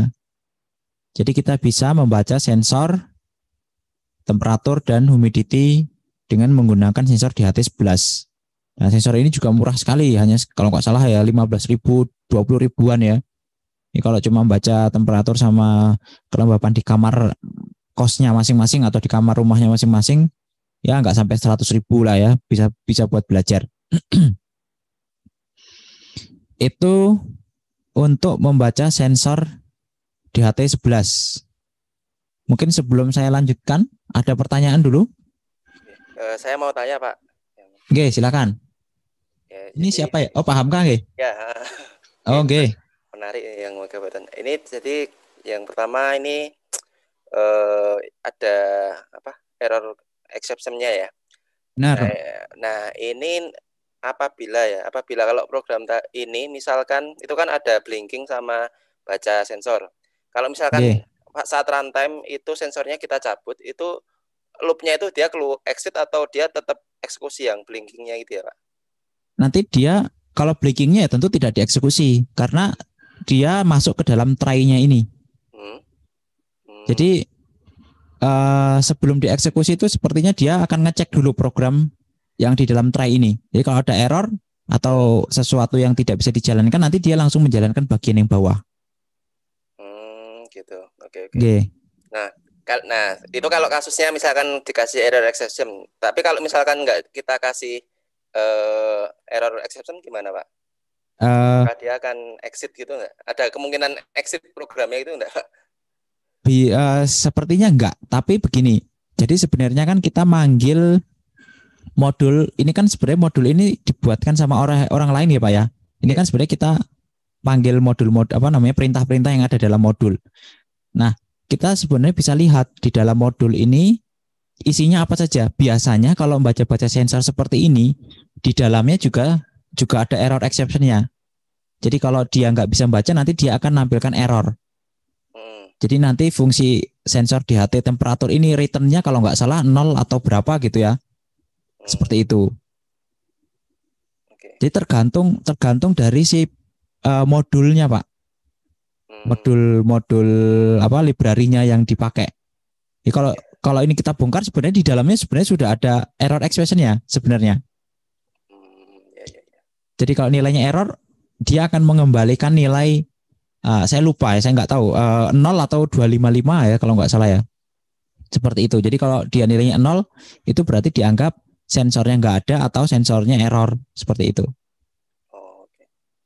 Dan itu bisa diganti sendiri karena library di sini juga bentuknya ini source code.py juga. Jadi bisa kita ubah-ubah, kita ulik lagi dalamnya dan seterusnya. Ya, soalnya ini Pak, kemarin kami juga pernah kayak develop Python tapi di Raspberry. Jadi salah satu problemnya itu kalau di Python Raspberry itu ini kalau misalkan pakai internet ya, terus internetnya mati, programnya itu exit itu. Programnya itu exit, jadi harus ini lagi. Restart lagi. Harus restart lagi. Nah, apakah kayak seperti itu juga kalau di sini? Ya sama kalau itu Pak. Kalau kayak gitu sama. Jadi kalau dia ada error bisa jadi dia exit. Nah. Oh. Tapi kayaknya itu bisa diakali, Pak. Jadi bisa diakali. Jadi setiap apa? Kalau dia exit itu kan harus di restart ya. Ada dua cara sebenarnya kalau ini. Yang pertama kita kalau di sini, kalau di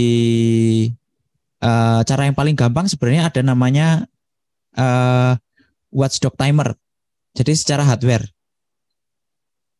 Jadi itu sirkuit ketika kita sirkuit itu ketika tidak dapat sinyal, otomatis kalau restart kan tidak ngirim sinyal lagi, program tidak jalan. Nah, sirkuit itu ketika tidak dapat sinyal, otomatis sirkuit ini akan merestart si device utama, baik ESP atau Raspi atau apapun itu ya. Sehingga nanti si alat otomatis kan ngulang lagi program dari awal. Seperti itu. Itu bisa seperti itu mungkin Pak, salah satu solusinya. Oh ya, ya.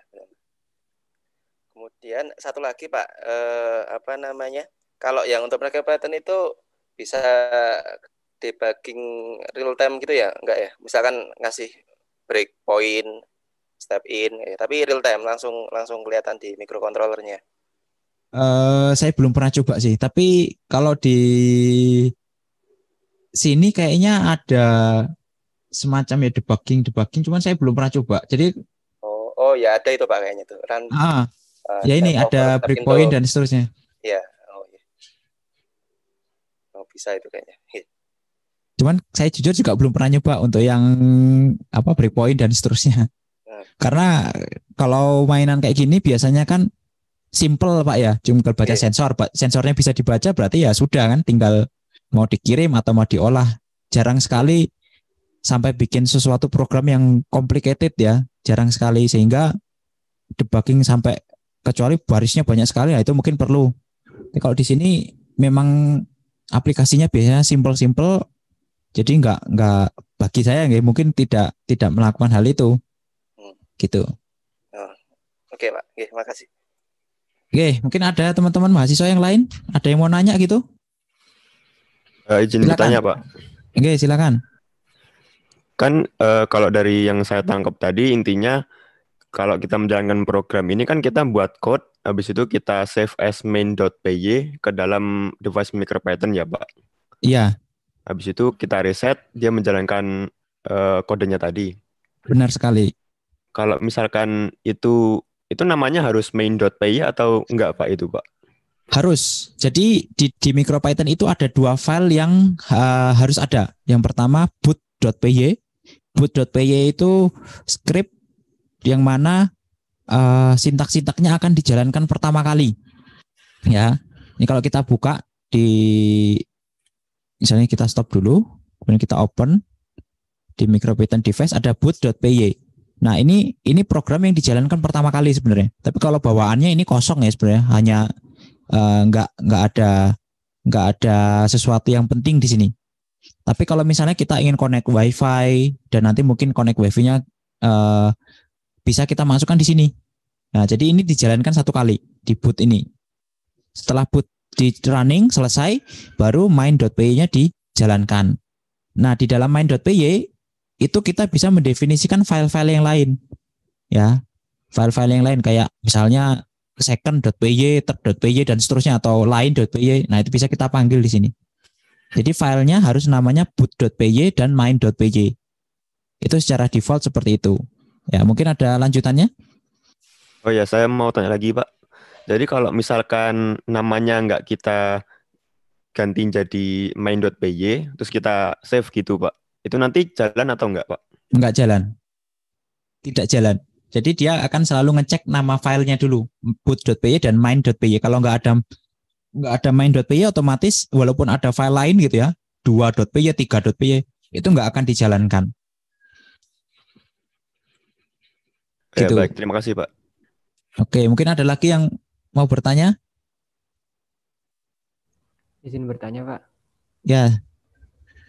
Jadi misalkan kita memprogram di PC lain gitu Pak. Misalnya kita pakai PC A untuk memprogram semua ini.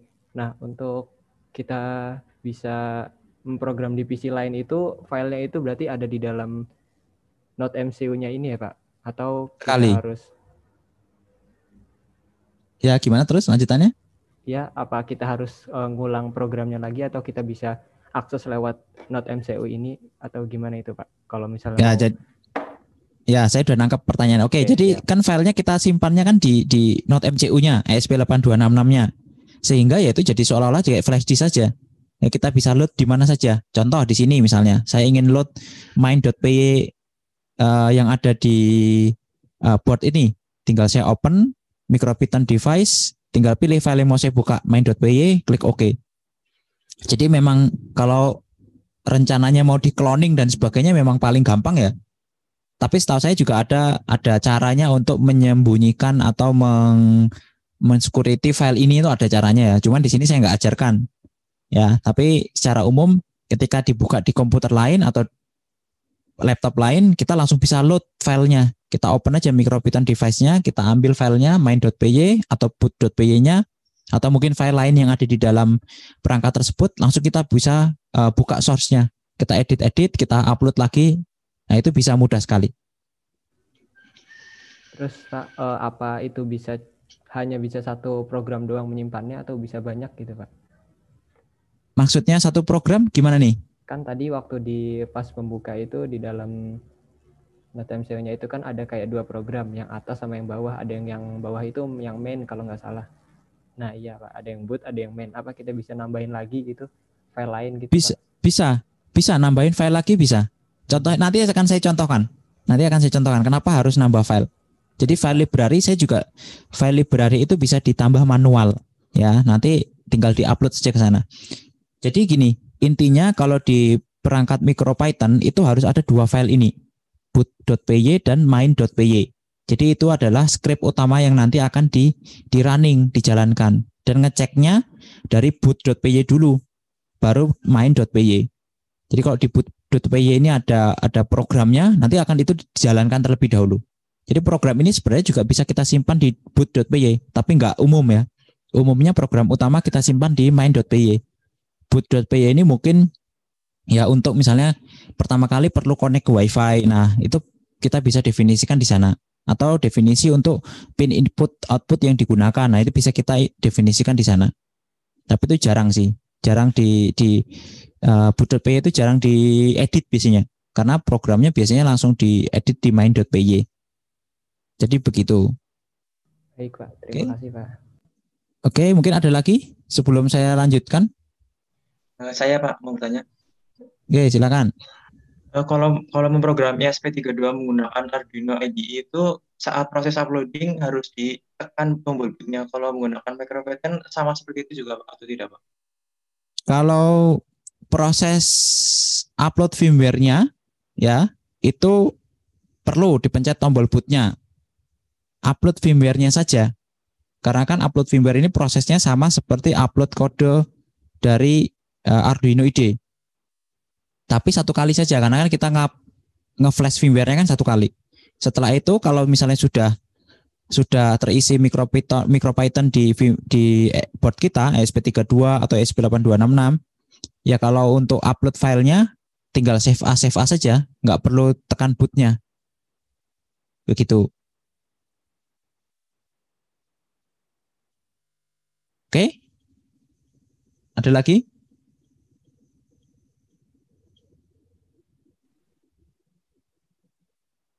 Oke, kalau nggak ada mungkin saya lanjutkan ya. Saya lanjutkan. Jadi kita sudah bisa menginstal MicroPython ke ESP8266. Kemudian kita juga sudah bisa program yang sederhana, blinking ya. Kemudian kita juga sudah bisa membaca sensor. Nah sekarang kita akan mencoba komunikasi dengan komunikasi dengan jaringan internet. Tapi sebelum itu kita langsung program aja. Kita langsung program untuk connect ke jaringan internet. Ini contoh programnya. Ya, ini contoh programnya. Di sini ada library yang perlu kita gunakan. Ya, network ya sama ya seperti biasanya kalau di Python biasanya juga network. Kemudian request ya. Kemudian kita definisikan SSID dan passwordnya di sini. Ini kebetulan rumah saya di sini. SSID-nya ini, passwordnya ini untuk trial ini. Ini sudah saya setting tadi. Nanti ESP ESP punya saya ini yang saya demokan ini nanti akan terkoneksi dengan jaringan ini. Nah ini kebetulan jaringan ini sudah ada internetnya. Kemudian kita langsung loncat dulu. Di sini saya mendefinisikan. Nah di sini saya main-main pakai fungsi utama nih. Jadi kalau teman-teman belajar Python ini ada nih seperti syntax if underscore name bla bla bla main. Nah ini adalah definisi untuk fungsi utama. Jadi kalau program dibikin seperti ini nanti dia runningnya dari sini ke sini langsung loncat ke fungsi utama dulu. Ya langsung loncat ke fungsi utama dulu. Nah kebetulan fungsi utamanya di sini manggil fungsi yang namanya fungsi connect WiFi. Jadi untuk koneksi WiFi ya di sini mudah sekali ya, mudah sekali. Kita tinggal mendefinisikan modenya STAIF gitu ya. Di sini berarti jadi klien, jadi connect ya, tidak mode server. Tapi mode klien connect WiFi, tidak nyebarin WiFi ya, karena bisa disetting juga nyebarin WiFi. Kemudian kita aktifkan. Ini proses connect-nya, s.connect, SSID-nya kita sudah definisikan di atas, password-nya kita definisikan ini. Kemudian ini berulang. Coba connect terus, coba connect. Nanti kalau masih false ya dia ulang lagi. Ya. Sampai connect nanti akan muncul tulisan connection successful to SSD-nya. Kemudian tampilkan IP-nya di sini. Ini untuk tampilkan IP-nya, perintah untuk tampilkan IP-nya. s.ifconfig. Nah, kebetulan S ini sudah saya definisikan untuk nyimpan sintak ini. Gitu ya. Oke, kita langsung coba upload dengan cara klik file, save as, MicroPython device, main.py, override, selesai. Ya, ini saya perbesar. Kemudian saya restart. Saya reset ya. Nah, ini tunggu sebentar, kemudian nanti akan dia akan mencoba terkoneksi WiFi. Nah, ini sudah connection successful to WiFi Roboto ya namanya. 192.168.1.7. Ini IP-nya. IP si device ESP ini. Nah, dengan begini kita bisa menggunakan jaringan internet ke peralatan kita. Apalagi di Python ya. Di Python ini banyak sekali mudah lah ya, lebih mudah ketika misalnya kita ingin berkomunikasi melalui HTTP post gitu ya dan seterusnya. Tapi yang dalam praktek kali ini yang akan saya contohkan itu kita akan menggunakan yang namanya MQTT. Nah, mungkin ada yang baru berkenalan dengan MQTT. Jadi MQTT ini adalah sebuah open standard ya, protokol yang dikhususkan sih biasanya untuk IoT karena dia itu ringan dan ringan sehingga prosesnya itu cepat. Dia beda dengan proses HTTP biasa karena ini ada komponen utama dari MQTT ya. Namanya ini contohnya bagus sekali nih. Sebentar saya kopikan gambarnya, linknya. Saya tampilkan biar lebih besar. Nah, jadi nanti di sini saya akan mencontohkan proses pengiriman dan pengiriman itu namanya kalau di MQTT namanya publish. Proses publish data melalui MQTT broker dan proses subscribe data yang melalui juga MQTT broker. Jadi dari peralatan kita bisa mempublish suatu nilai yang disampaikan ke MQTT broker. Dan alat-alat yang terhubung dengan MQTT broker bisa mengambil nilai-nilai itu secara langsung. Asal topiknya sesuai ya. Jadi nanti ada publish, ada subscribe itu ya. Itu kata-kata atau kata-kata yang akan sering kita gunakan di MQTT. Ada topik. Ya 3 device itu. Sama MQTT broker. Ada 4. Ada publish, subscribe, topik, dan MQTT broker. Jadi itu adalah kata-kata yang nanti akan sering teman-teman dengarkan kalau teman-teman bicara tentang MQTT. Intinya itu adalah protokol ya, protokol yang ringan dan dikhususkan biasanya untuk IoT.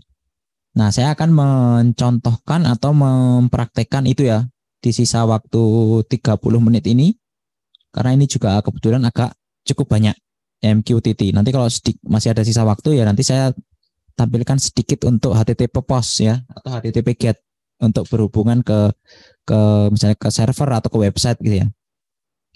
Oke. Jadi di MQTT kita butuh dulu yang namanya sebentar. Di MQTT kita butuh yang namanya library karena secara default MicroPython belum ada library MQTT. Nah, untuk nyari library di MicroPython ini cukup gampang ya. Teman-teman tinggal browsing aja. Misalnya MQTT MicroPython gitu ya. Nah, nanti di sini akan banyak sekali tampilan atau hasil dari pencarian. Contohnya ini. Atau yang ini. Nah, ini salah satu library mungkin yang bisa dipakai, tapi saya nggak pakai ini. Kemudian library yang saya pakai ini UMQTT namanya. UMQTT mana? UMQTT. Nah, ini MQTT-nya UMQTT. Kemudian setelah kita download, nanti dia file library-nya itu adalah bentuknya juga .py. UMQTT simple.py. Nah, ini filenya. Di dalam file library-nya seperti ini. Kalau ingin dipelajari silakan, tapi kalau nggak ingin dipelajari juga saya rasa nggak apa-apa ya. Karena ini target kita misalnya bikin aplikasi, tidak ngoprek bagian dalam prosesnya gitu ya. Jadi aplikasinya jadi selesai. Nah, kita yang perlu kita lakukan adalah upload dulu library ini. Caranya file, save as, pilih micropython device, kemudian ketikkan umqtt simple.py. Kemudian klik OK. Nah, nanti otomatis file ini sudah tersimpan ke dalam device MicroPython kita. Sehingga nanti ketika kita bikin program, kita bisa manggil library-nya yang telah kita upload. Nah, contoh from mqtt simple import mqtt client gitu ya. Sebentar, saya minum dulu.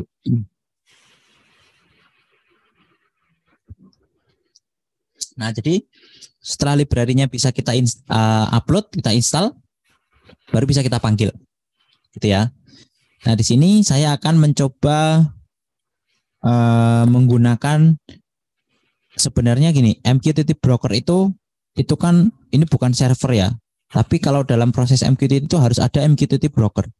Nah, dalam kasus ini saya menggunakan MQTT yang lokal alias ada di komputer saya. Ya, alias ada di komputer saya. Nah, dengan software yang namanya Mosquito. Ini kalau teman-teman cari, tinggal dicari Mosquito. Eclipse Mosquito ini bisa diinstal di Windows, bisa diinstal di Mac, bisa diinstal di Linux ya, Raspberry. Nah, jadi kalau paham Kak, jadi kayak mainan Raspberry saya rasa juga pasti mungkin sudah pernah menginstal MQTT broker ini ya. Nah, ini software juga kecil sekali, ringan. Nah, setelah kita install, kita akan dapat file instalasi di dalam folder program file Mosquito di sini. Nah, untuk menjalankan servernya, kita perlu buka shell window di jendela ini gitu ya. Tadi sepertinya saya sudah jalankan. Saya perlu close dulu sepertinya. Sebentar. Saya close dulu. Ini saya close lagi. Oke. Nah, untuk menjalankan kita tinggal ketikkan mosquito.exe. Enter. Nah, ini MQTT broker kita sudah running dan siap meneruskan data dari publisher ke subscriber. Nah, yang jadi masalah IP-nya berapa? IP si Mosquito ini, karena kan Mosquito ini harus ada hostnya ya, alamatnya. Nah, kita bisa cek alamat IP komputer kita. Contoh, kalau di sini ya, ini WiFi saya, alamatnya ini 192.168.1.3. Jadi komputer saya yang ada server MQTT-nya, MQTT broker ini, IP-nya adalah 192.168.1.3. Nah, itu perlu diingat-ingat. Kemudian kita bikin programnya. Sekarang MQTT broker intinya sudah nyala ya, sudah nyala. Kemudian kita bikin programnya. Nah, kita definisikan dulu MQTT servernya 192.168.1.3. Nah, ini bisa diganti sesuai dengan MQTT broker yang kita punyai. Yang online pun sebenarnya banyak sekali ya, yang free maupun yang berbayar. Ya, contohnya MQTT broker yang online yang free ini HiveMQ atau Test Mosquito ya. Ini HiveMQ, URL-nya ada di broker.hivemq.com. Kemudian kalau Test Mosquito juga ada, Test Mosquito ya. Ini mosquito.org. Linknya apa ya? Oh ya, test.mosquito.org ya. Dan pasti banyak yang lainnya. Tapi di sini saya akan menggunakan yang lokal saja biar tahu lebih mudah ketika development. Karena kalau development itu kan lebih enak, tentu semuanya kita jalankan di komputer sendiri. Nanti kalau sudah siap running di sesungguhnya baru kita sesuaikan dengan keadaan yang sebenarnya. Nah, ini sudah kita buat atau kita jalankan MQTT broker ya di sini. Kemudian client ID-nya ini bebas sebenarnya ya, tapi yang jelas harus unik biar tidak disamai dengan yang lainnya. Topiknya itu juga harus unik walaupun bebas. Jadi kalau dalam setiap proses MQTT itu ada topik. Topik itu tempat di mana pesan kita nanti disimpan ya, disimpan dalam sebuah topik. Nah, seperti itu. Jadi nanti kalau kita mau mengirimkan pesan ya dalam sebuah topik. Nanti kalau ada yang mau baca, dia harus tahu topiknya itu dulu. Nah, dengan begitu kita misalnya definisikan ESP garis miring status, ini topiknya ya. Topik ini bebas. Mau diisi angka, simbol, karakter, macam-macam. Bebas. Tapi dalam sini biar salah satu yang unik, mungkin saya kasih nama seperti ini, ESP garis miring status. Oke, mungkin langsung masuk ke ini koneksi WiFi ya. Saya definisikan per fungsi biar lebih mudah gitu ya. Jadi tinggal dipanggil-panggil saja. Detailnya mungkin sama dengan yang sebelumnya ya ini ya. Kemudian ini untuk connect ke MQTT-nya. Jadi kita definisikan dulu client ID dan MQTT server ya. Di atas tadi sudah saya definisikan, kemudian di sini tinggal dipanggil jadi klien gitu ya. Nanti kalau sudah kita koneksikan, jadi kalau sudah connect, berarti nanti tinggal siap kita proses selanjutnya, entah publish, entah subscribe. Nah, nanti kalau ada masalah, di sini saya sudah bikin program juga restart connection. Jadi nanti mesinnya restart otomatis, kalau nggak connect dengan MQTT-nya, otomatis dia akan restart ya. Kemudian di sini program utamanya, yang DevMind ini program utamanya, ya. Jadi pertama dia akan connect, kemudian akan mencoba connect dengan MQTT-nya. Kalau dia gagal, otomatis dia restart alatnya, restart device-nya. Kalau nge-restart otomatis dia ngerjain dari awal lagi. Jadi connect lagi, coba, gagal, nanti dia ngulang lagi dari atas. Tapi kalau berhasil, sudah terkoneksi dengan MQTT broker, nanti dia akan menjalankan program yang utama di sini. Nah, program utamanya di sini saya sangat sederhana sekali. Saya hapus saja. Jadi akan mengirimkan nilai 50 gitu ya, nilai 50 ke sebuah topik. Topiknya ya tadi ESP garis miring status. Ini kemudian publish. Publishnya pun mudah sekali ya, tinggal C ini kan sudah kita konekkan ya dengan MQTT broker. Kemudian kita publish topiknya apa dan nilai yang akan kita message-nya apa. Message-nya dalam format string ya. Ingat, dalam format string, tidak bisa integer atau yang lainnya. Jadi harus diubah dulu dalam format string. Jadi message itu harus string. Nanti si penerima juga mendapatkan message atau subscriber, itu juga message-nya adalah string. Nah, ini tinggal print saja. Ini hanya print tampilan di serial monitornya atau di shell-nya. Nah, kemudian kalau ada error nanti restart reconnect juga. Ya. Jadi benar-benar aman. Jadi kalau tidak connect ke MQTT dia restart, pengiriman atau publish-nya gagal dia juga nge-restart. Oke, mungkin langsung kita jalankan file save as micropython device main.py. Saya overwrite. Sudah selesai, kemudian saya restart. Ini saya perbesar dulu. Nah, ini sudah connect nih. Nah, dia sudah setiap jeda 5 detik nanti akan publish nilai 50 ke topik ESP status melalui broker lokal yang IP-nya di 192.168.1.3. Sekarang gimana caranya ngecek? Caranya ngecek adalah kita akan mencoba mensubscribe data tersebut ya.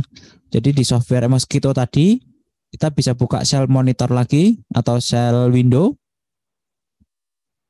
Jadi di sana ada detailnya, ini teman-teman bisa buka sambil buka di PDF-nya ya, ada. Kemudian kita bisa memanggil yang namanya Mosquito sub. Nah, sub kemudian diikuti perintah min-h kalau nggak salah ya. Saya sebentar agak lupa, saya buka dulu modulnya. MQTT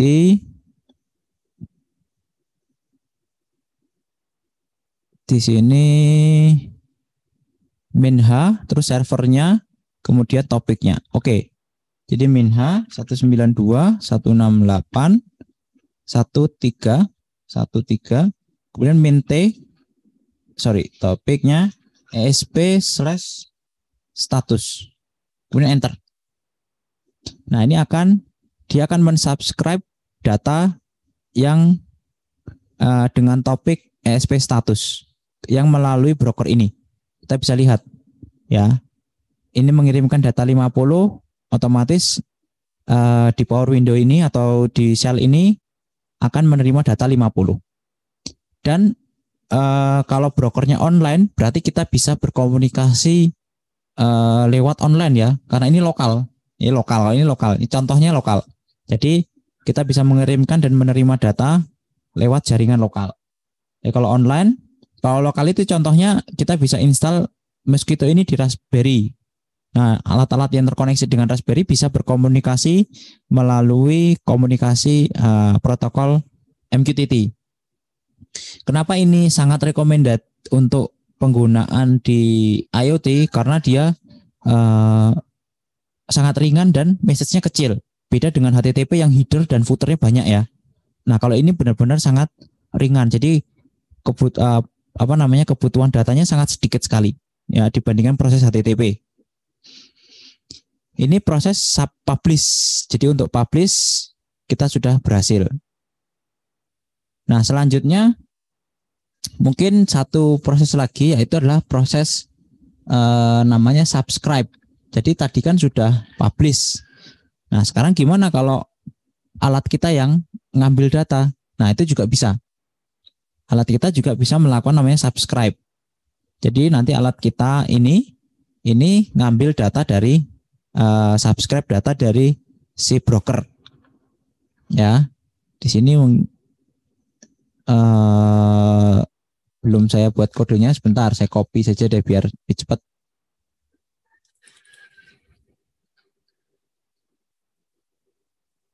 Oke, kalau ada pertanyaan silakan sambil boleh ditanyakan ya. Diinterupsi juga nggak apa-apa.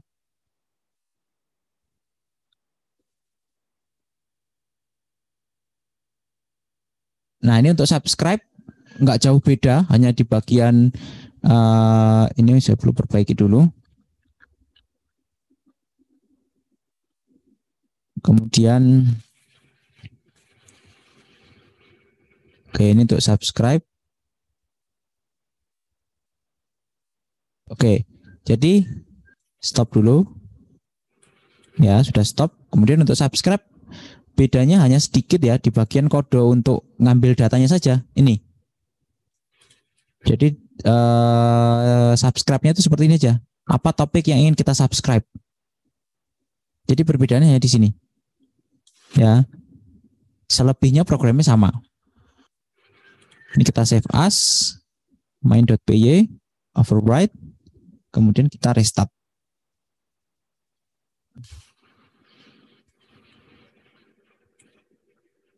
Oke, connection successful. Dia telah siap untuk mensubscribe topik ESP/status. Sekarang kita akan mencoba mengirimkan data melalui Mosquitto lagi. Ya, di sini ada Power Window. Ini saya minimize dulu. Oke.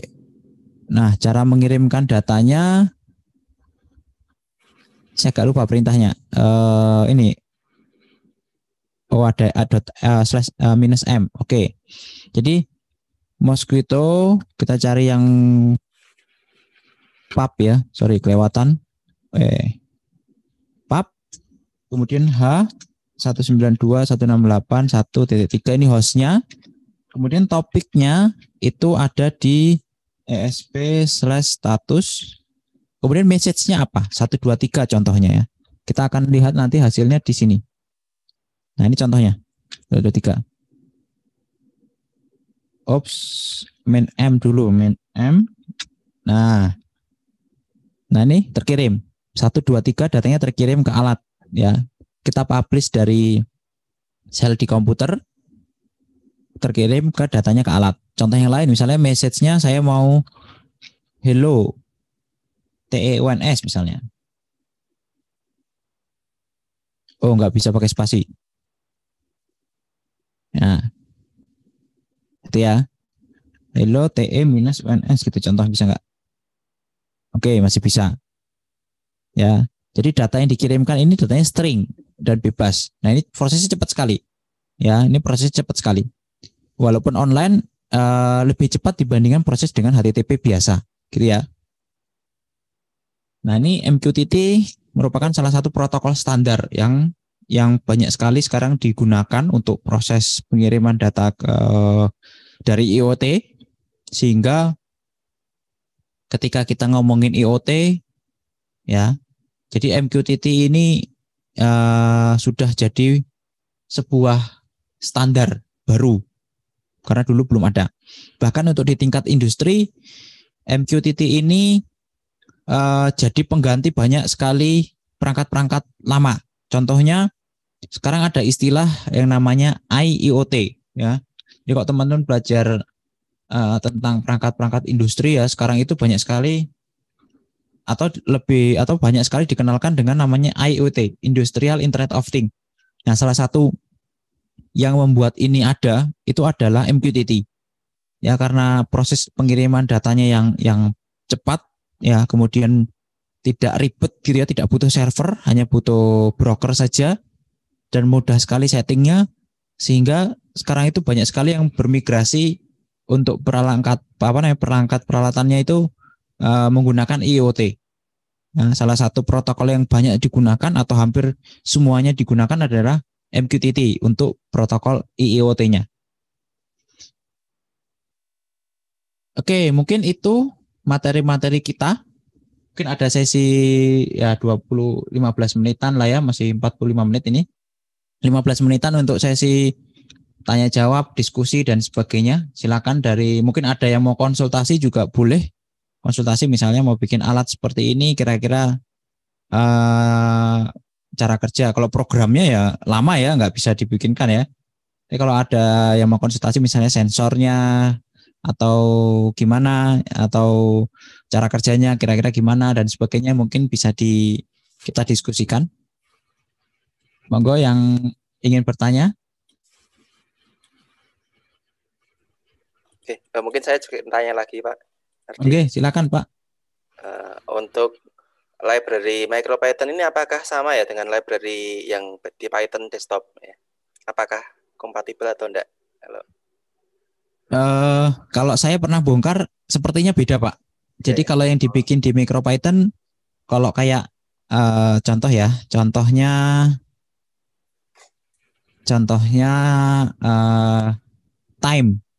time ini sebenarnya kalau di MicroPython depannya ada U-nya. Nah, UTime ini artinya time yang dibuat untuk MicroPython. Tapi kalau didefinisikan time begini saja, sama si MicroPython nanti otomatis sebenarnya akan dicari file UTime. UTime sebenarnya. Atau UNetwork, ini sebenarnya ada juga U-nya. Cuman kalau kita definisikan seperti ini, itu sama si interpreternya dicarikan file UTime sebenarnya. Jadi beda dengan yang ada di Raspberry atau mungkin Python pada umumnya. Tapi sebenarnya kalau kita bongkar ya Pak, cara kerjanya sih mirip-mirip ya. Cuman mungkin ada proses-proses yang mungkin terlalu panjang. Nah itu di-cut biasanya. Itu di-cut sehingga hasilnya ya yang penting-penting saja yang dibutuhkan. Tapi intinya berbeda.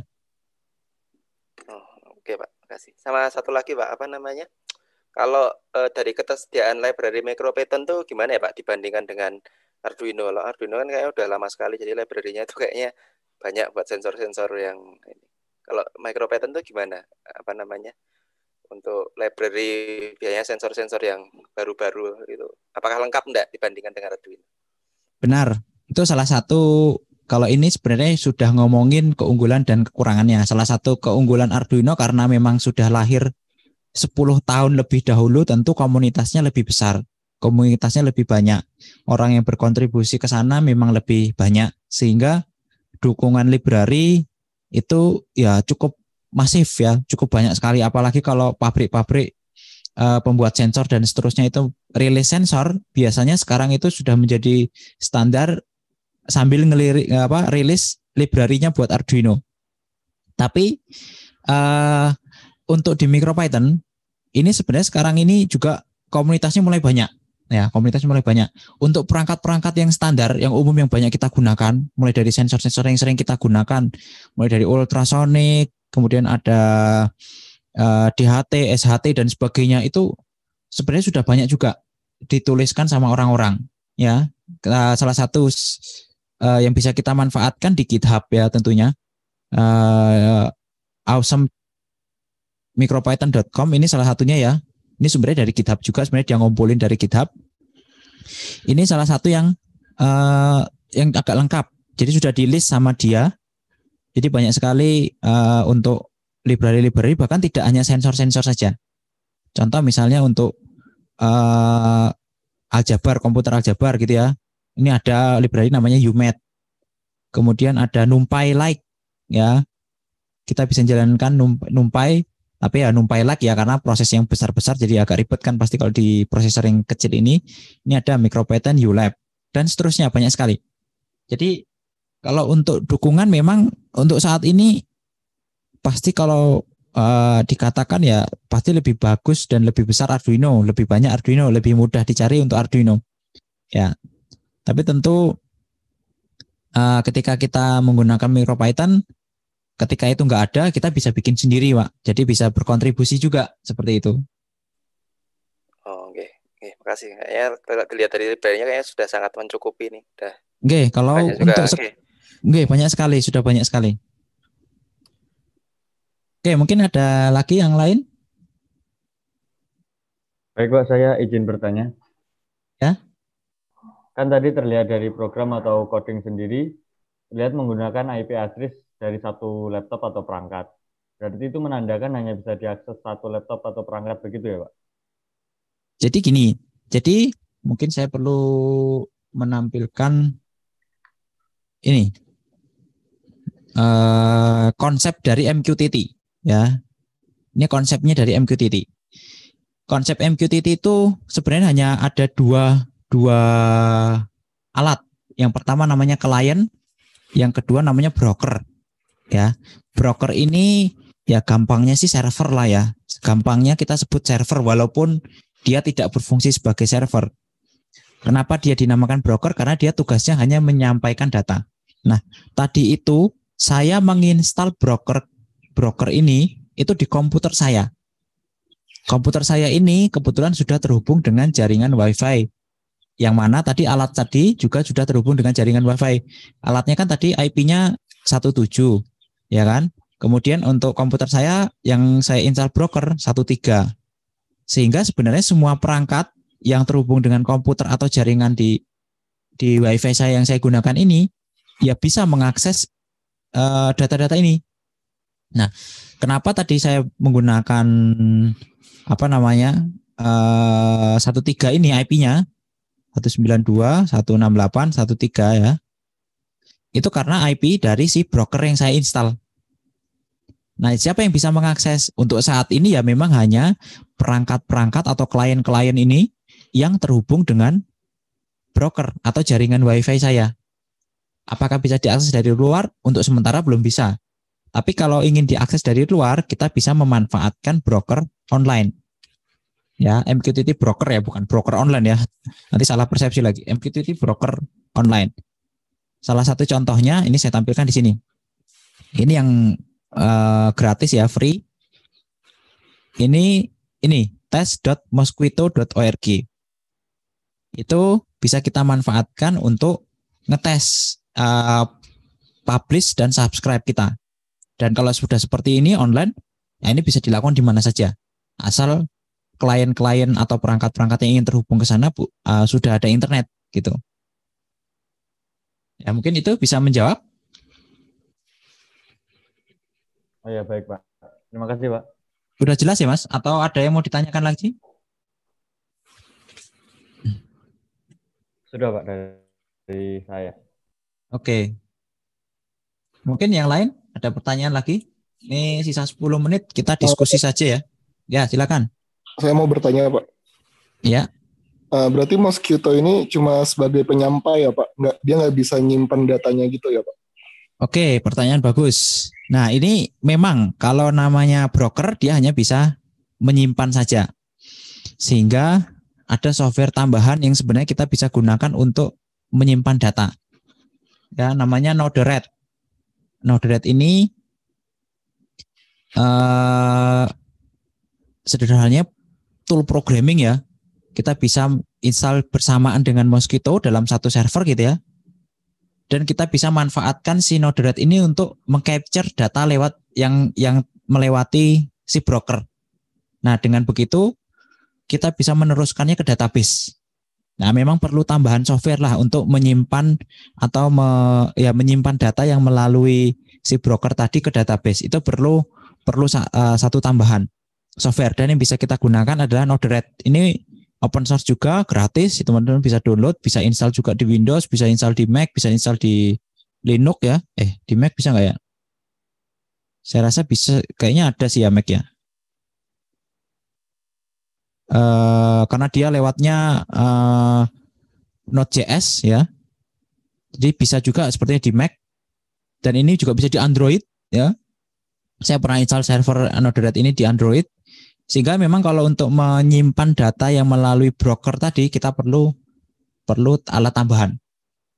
Namanya Node-RED. Ya, mungkin seperti itu. Ada tambahan pertanyaan? Atau sudah jelas, Mas? Sudah cukup, Pak. Oke.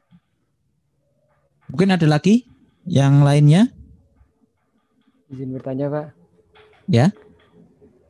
Kalau misalnya lewat bisa diakses di bukan selain lokal internet kan, artinya data bisa diupload keluar ya Pak. Apakah itu aman dari pencurian data gitu, misalnya kita aplikasikan di smart home gitu, apa bisa ada orang bisa ngotak-atik dari luar gitu, orang lain gitu mencuri data? Oke, ini juga bagus sekali nih terkait security. Nah, di MQTT ini kalau yang kita menggunakan server gratisan ya, MQTT broker gratisan,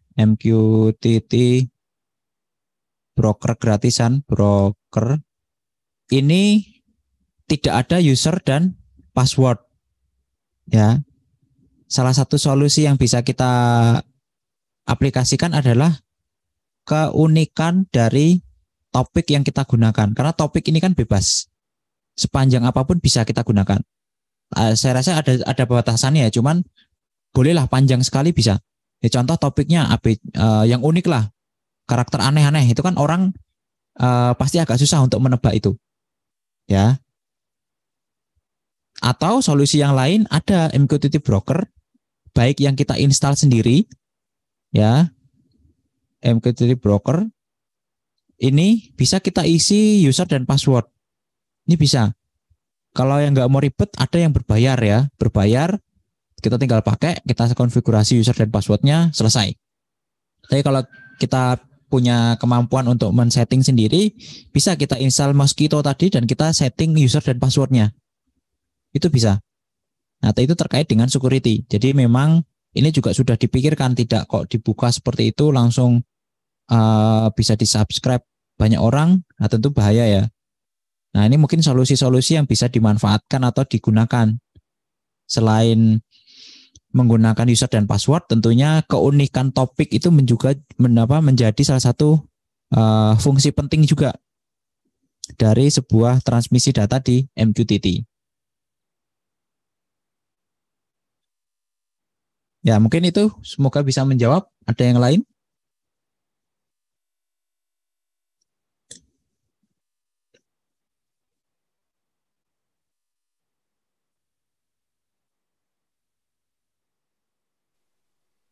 Oke, mungkin ada yang lain? Pak, izin bertanya, Pak. Ya, silakan. Iya, saya Vicky dari Elektro 20. Saya izin bertanya, Pak. Modul USB ini kan bisa dipakai untuk rancangan IoT. Contohnya kan misalkan sederhananya menyalakan lampu menggunakan WiFi.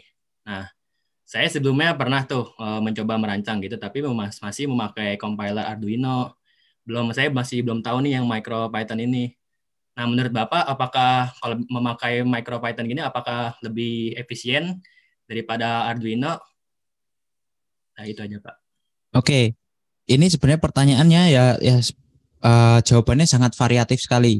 Yang pertama, untuk efisien dalam development, kalau saya ngomong iya, karena setiap kita mengupload kode di Arduino itu prosesnya lama sekali. Sehingga dalam proses development, kalau misalnya kita kita kita ganti-ganti kodenya, itu dia prosesnya lama sekali. Dan itu lama-lama buat jenuh juga ya. Kalau kita tiap bikin program ngupload harus nunggu 2-3 menit dan seterusnya. Ya itu sungguh proses yang menjemukan. Kalau di MicroPython prosesnya hanya seperti ngopi file saja, mudah sekali. Jadi ketika kita mengubah suatu variabel, tidak perlu dikompil ulang, langsung diupload, selesai. Nah, dari sisi development, MicroPython ini menurut saya adalah suatu keunggulan, ya, punya satu keunggulan. Tapi memang kalau dari sisi kecepatan proses, ya, kalau saya pernah lihat hasil dari perbandingan, misalnya menjalankan sebuah perintah, gitu ya, dibandingkan dengan perintah yang kurang lebih sama, tujuannya sama, targetnya sama, gitu ya, menggunakan program Arduino dan program MicroPython, memang Arduino lebih cepat, ya, karena MicroPython dia bekerja di atas si interpreternya, ya kan, walaupun sebenarnya interpreternya sendiri itu dibikin menggunakan bahasa C. Jadi semua punya keunggulan dan kekurangan ya. Tapi dengan banyaknya orang-orang yang familiar dengan bahasa pemrograman Python, khususnya orang-orang IT, ya, mereka kan IT dalam arti bidang-bidang informatika, bidang komputer itu ya, mereka kan jarang sekali belajar bahasa C. Ya, sedikit lah belajar bahasa C.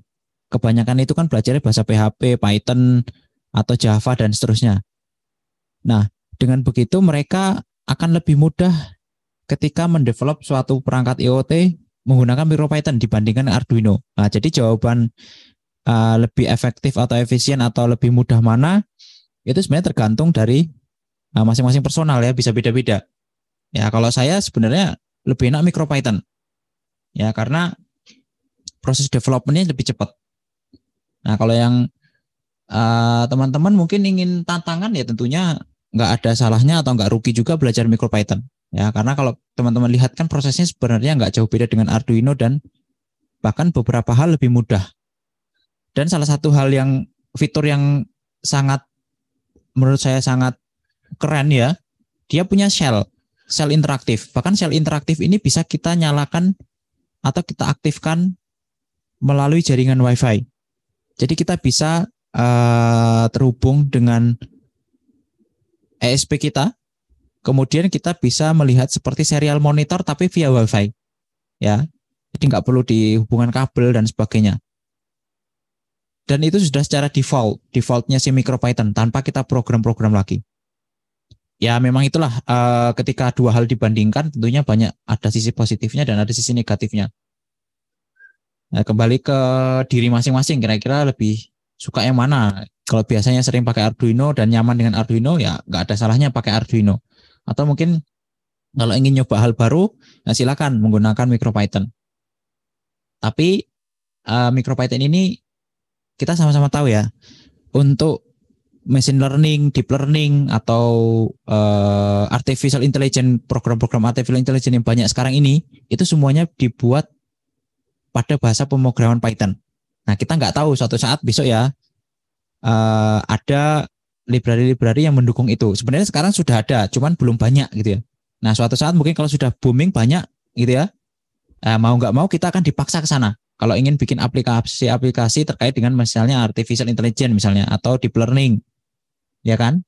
Kalau misalnya di Arduino nggak ada dan nggak disupport dan biasanya lebih sulit gitu, ya tentu mau nggak mau kan kita harus moving ke sana. Jadi ya nggak ada salahnya kita belajar dua-duanya dan kita menggunakan ketika sesuai dengan kebutuhan. Ya itu mungkin sedikit saran dari saya sih. Jadi tidak perlu dibanding-bandingkan mana yang lebih bagus dan mana yang lebih kurang bagus gitu ya. Karena ketika kalian belajar MicroPython itu sama saja kita kembali ke Arduino ya, pemikiran-pemikiran di MicroPython juga pasti kan bisa bermanfaat juga ketika kita menggunakan Arduino atau sebaliknya. Ya mungkin itu sedikit dari saya. Iya, terima kasih Bro. Iya. Mungkin Pak Hamka, ini sudah jam 11, saya kembalikan ke Pak Hamka selaku moderator dari acara ini. Oke. Ya, terima kasih Pak Ardi. Ya sangat menambah wawasan kami ya. Jadi ya kalau saya summary ini Python ini untuk proses development itu sangat mudah ya, maksudnya sangat cepat ya.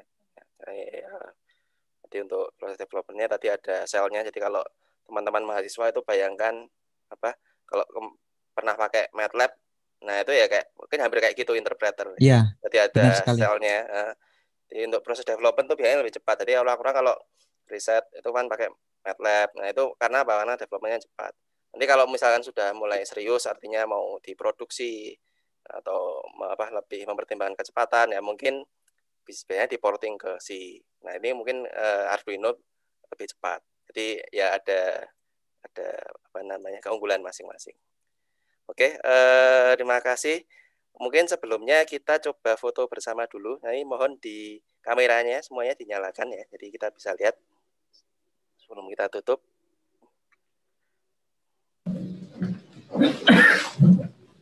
Monggo silakan kameranya dihidupkan. Seksi dokumentasi sudah siap ya, kamera screenshotnya. Oke, sudah semua. Ya, mungkin apa ini? Udah, take action 1, 2, 3. Senyum semua. Oke, udah ya seksi dokumentasi. Oke, terima kasih Pak Ardi. Mungkin ini mengakhiri kuliah tamu sesi workshop MicroPython.